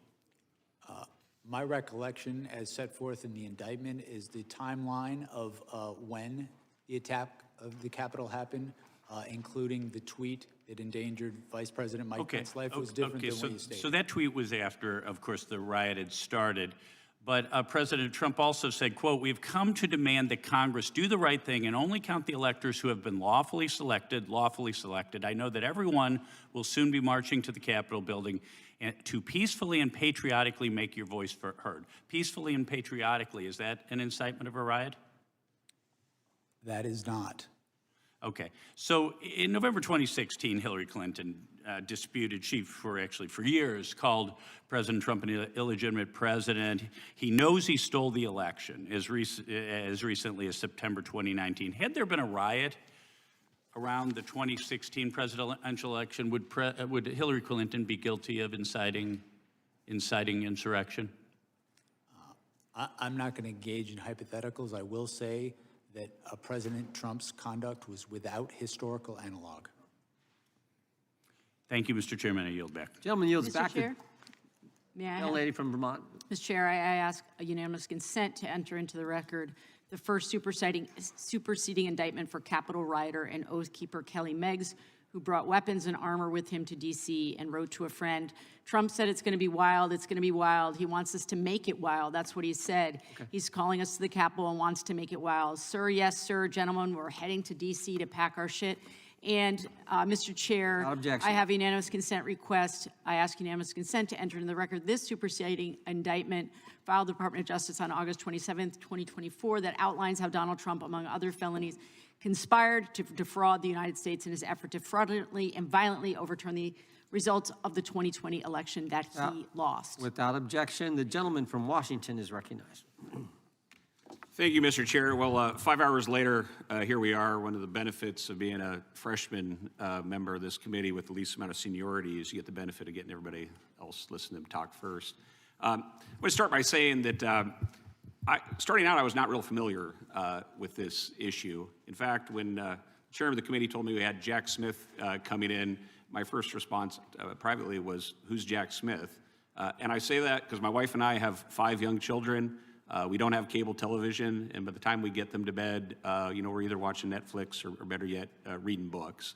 So when I came to this, I wanted to take a real honest look at what had happened. And I should also say that, a little about what I think happened on January 6th. I think, like most Americans, think Donald Trump was cruising to re-election in 2019 with the booming economy, and then COVID happened, George Floyd happened, a lot of things got changed. But I do think in those circumstances that Joe Biden won that election. I also think, like most Americans, that January 6th was a terrible attack. I think it was a terrible riot. I don't believe it was an insurrection determined to overthrow the government, but I think it was an abhorrent day for America. I also think, like most Americans, it was extremely unfortunate for this country that the January 6th committee was a partisan event, and there was not an ability to put folks from both sides of their choosing on that committee, so there could have been a full and honest debate for the American people. I think it was politically motivated, what Nancy Pelosi did with that committee. And so when I came to this issue with a fresh look, with those kind of my priors and what I got into, what I wanted to find was that in the goodness of the rule of law, that you as an investigator carried this out to the highest ideals, and it was not a politically motivated investigation. And I think a lot about that in the 250th anniversary of America. I think about what the framers would have thought of this and the state of the rule of law, what makes America special with checks and balances, what keeps us from being a banana republic. But what I was disappointed to find when I looked into this issue and how you conducted the investigation was that it was a politically motivated investigation determined to influence the election in 2024. And I say that, and the thing I cannot get around as I look into this is the timing that you fought for in when the court cases would be held. Now, to my understanding, the Department of Justice says you're not supposed to have politically motivated timing of a court case. But when I look at the timing that you pushed for and the jurisdictions between New York and Florida, and with all the other things that President Trump was engaged in, that looks very politically motivated to me, and I think to the American people as they take a look at this issue to try to influence the election. So that's where I come down after today's hearing, my own independent investigation, and your commentary. I sincerely hope that conclusion is incorrect, but that's the conclusion I come to, and I think when most people, if they look through this not through a partisan lens, I think they'll come to, they will not be able to get around the fact of how you timed these elections. I think that's really to the detriment of the American Republic and for where we sit today as a country. And so my one question for you, Jack Smith, is are you familiar with the Vietnamese city of Bến Tre? I am not. Well, Bến Tre was the site of an intense firefight in early 1968. And after that intense firefight that destroyed the town, a reporter from the Associated Press interviewed a U.S. major, and he said it became necessary to destroy the village in order to save it. Now, historians do not know what was the name of that U.S. major, but I think when they look back at your engagement with our democracy in this republic, they will remember your name. And when it comes to the rule of law that is the foundation of this country, they will remember someone who helped destroy the rule of law. And with that, Mr. President, Mr. Chairman, I yield back. Gentleman yields back. Ranking members recognized for. Oh, I was wondering whether you would yield for a question. I will defer on that. I'll just yield to the chairman. Gentleman yields back. I think the gentleman. Yeah, then I've just got one UC request, Mr. Chair. Go to you, and then I think the gentleman from Wisconsin has a request. Okay, this is from Politico, October 20th, 2023. Kenneth Chesbrough, an architect of Trump's fake elector scheme, pleads guilty to the offense in Georgia. Without objection. Gentleman from Wisconsin recognized. I just have to clarify something I said. Yep. I've talked to Donald Trump over a period of time. Donald Trump is 100% certain he won that election. There is 0% chance that he believes he lost. And I say that based on private conversations, which just, boom. So Okay. I want to clarify that. Noted for the record, we appreciate that. This concludes today's hearing. We thank Mr. Chairman, forgive me, I just have one final question for you. That it begins really just as a point of order. Okay. As you know, Point of order, or is it a point of order or a question? it's a point of order leading to a question, if that's all Wow, right.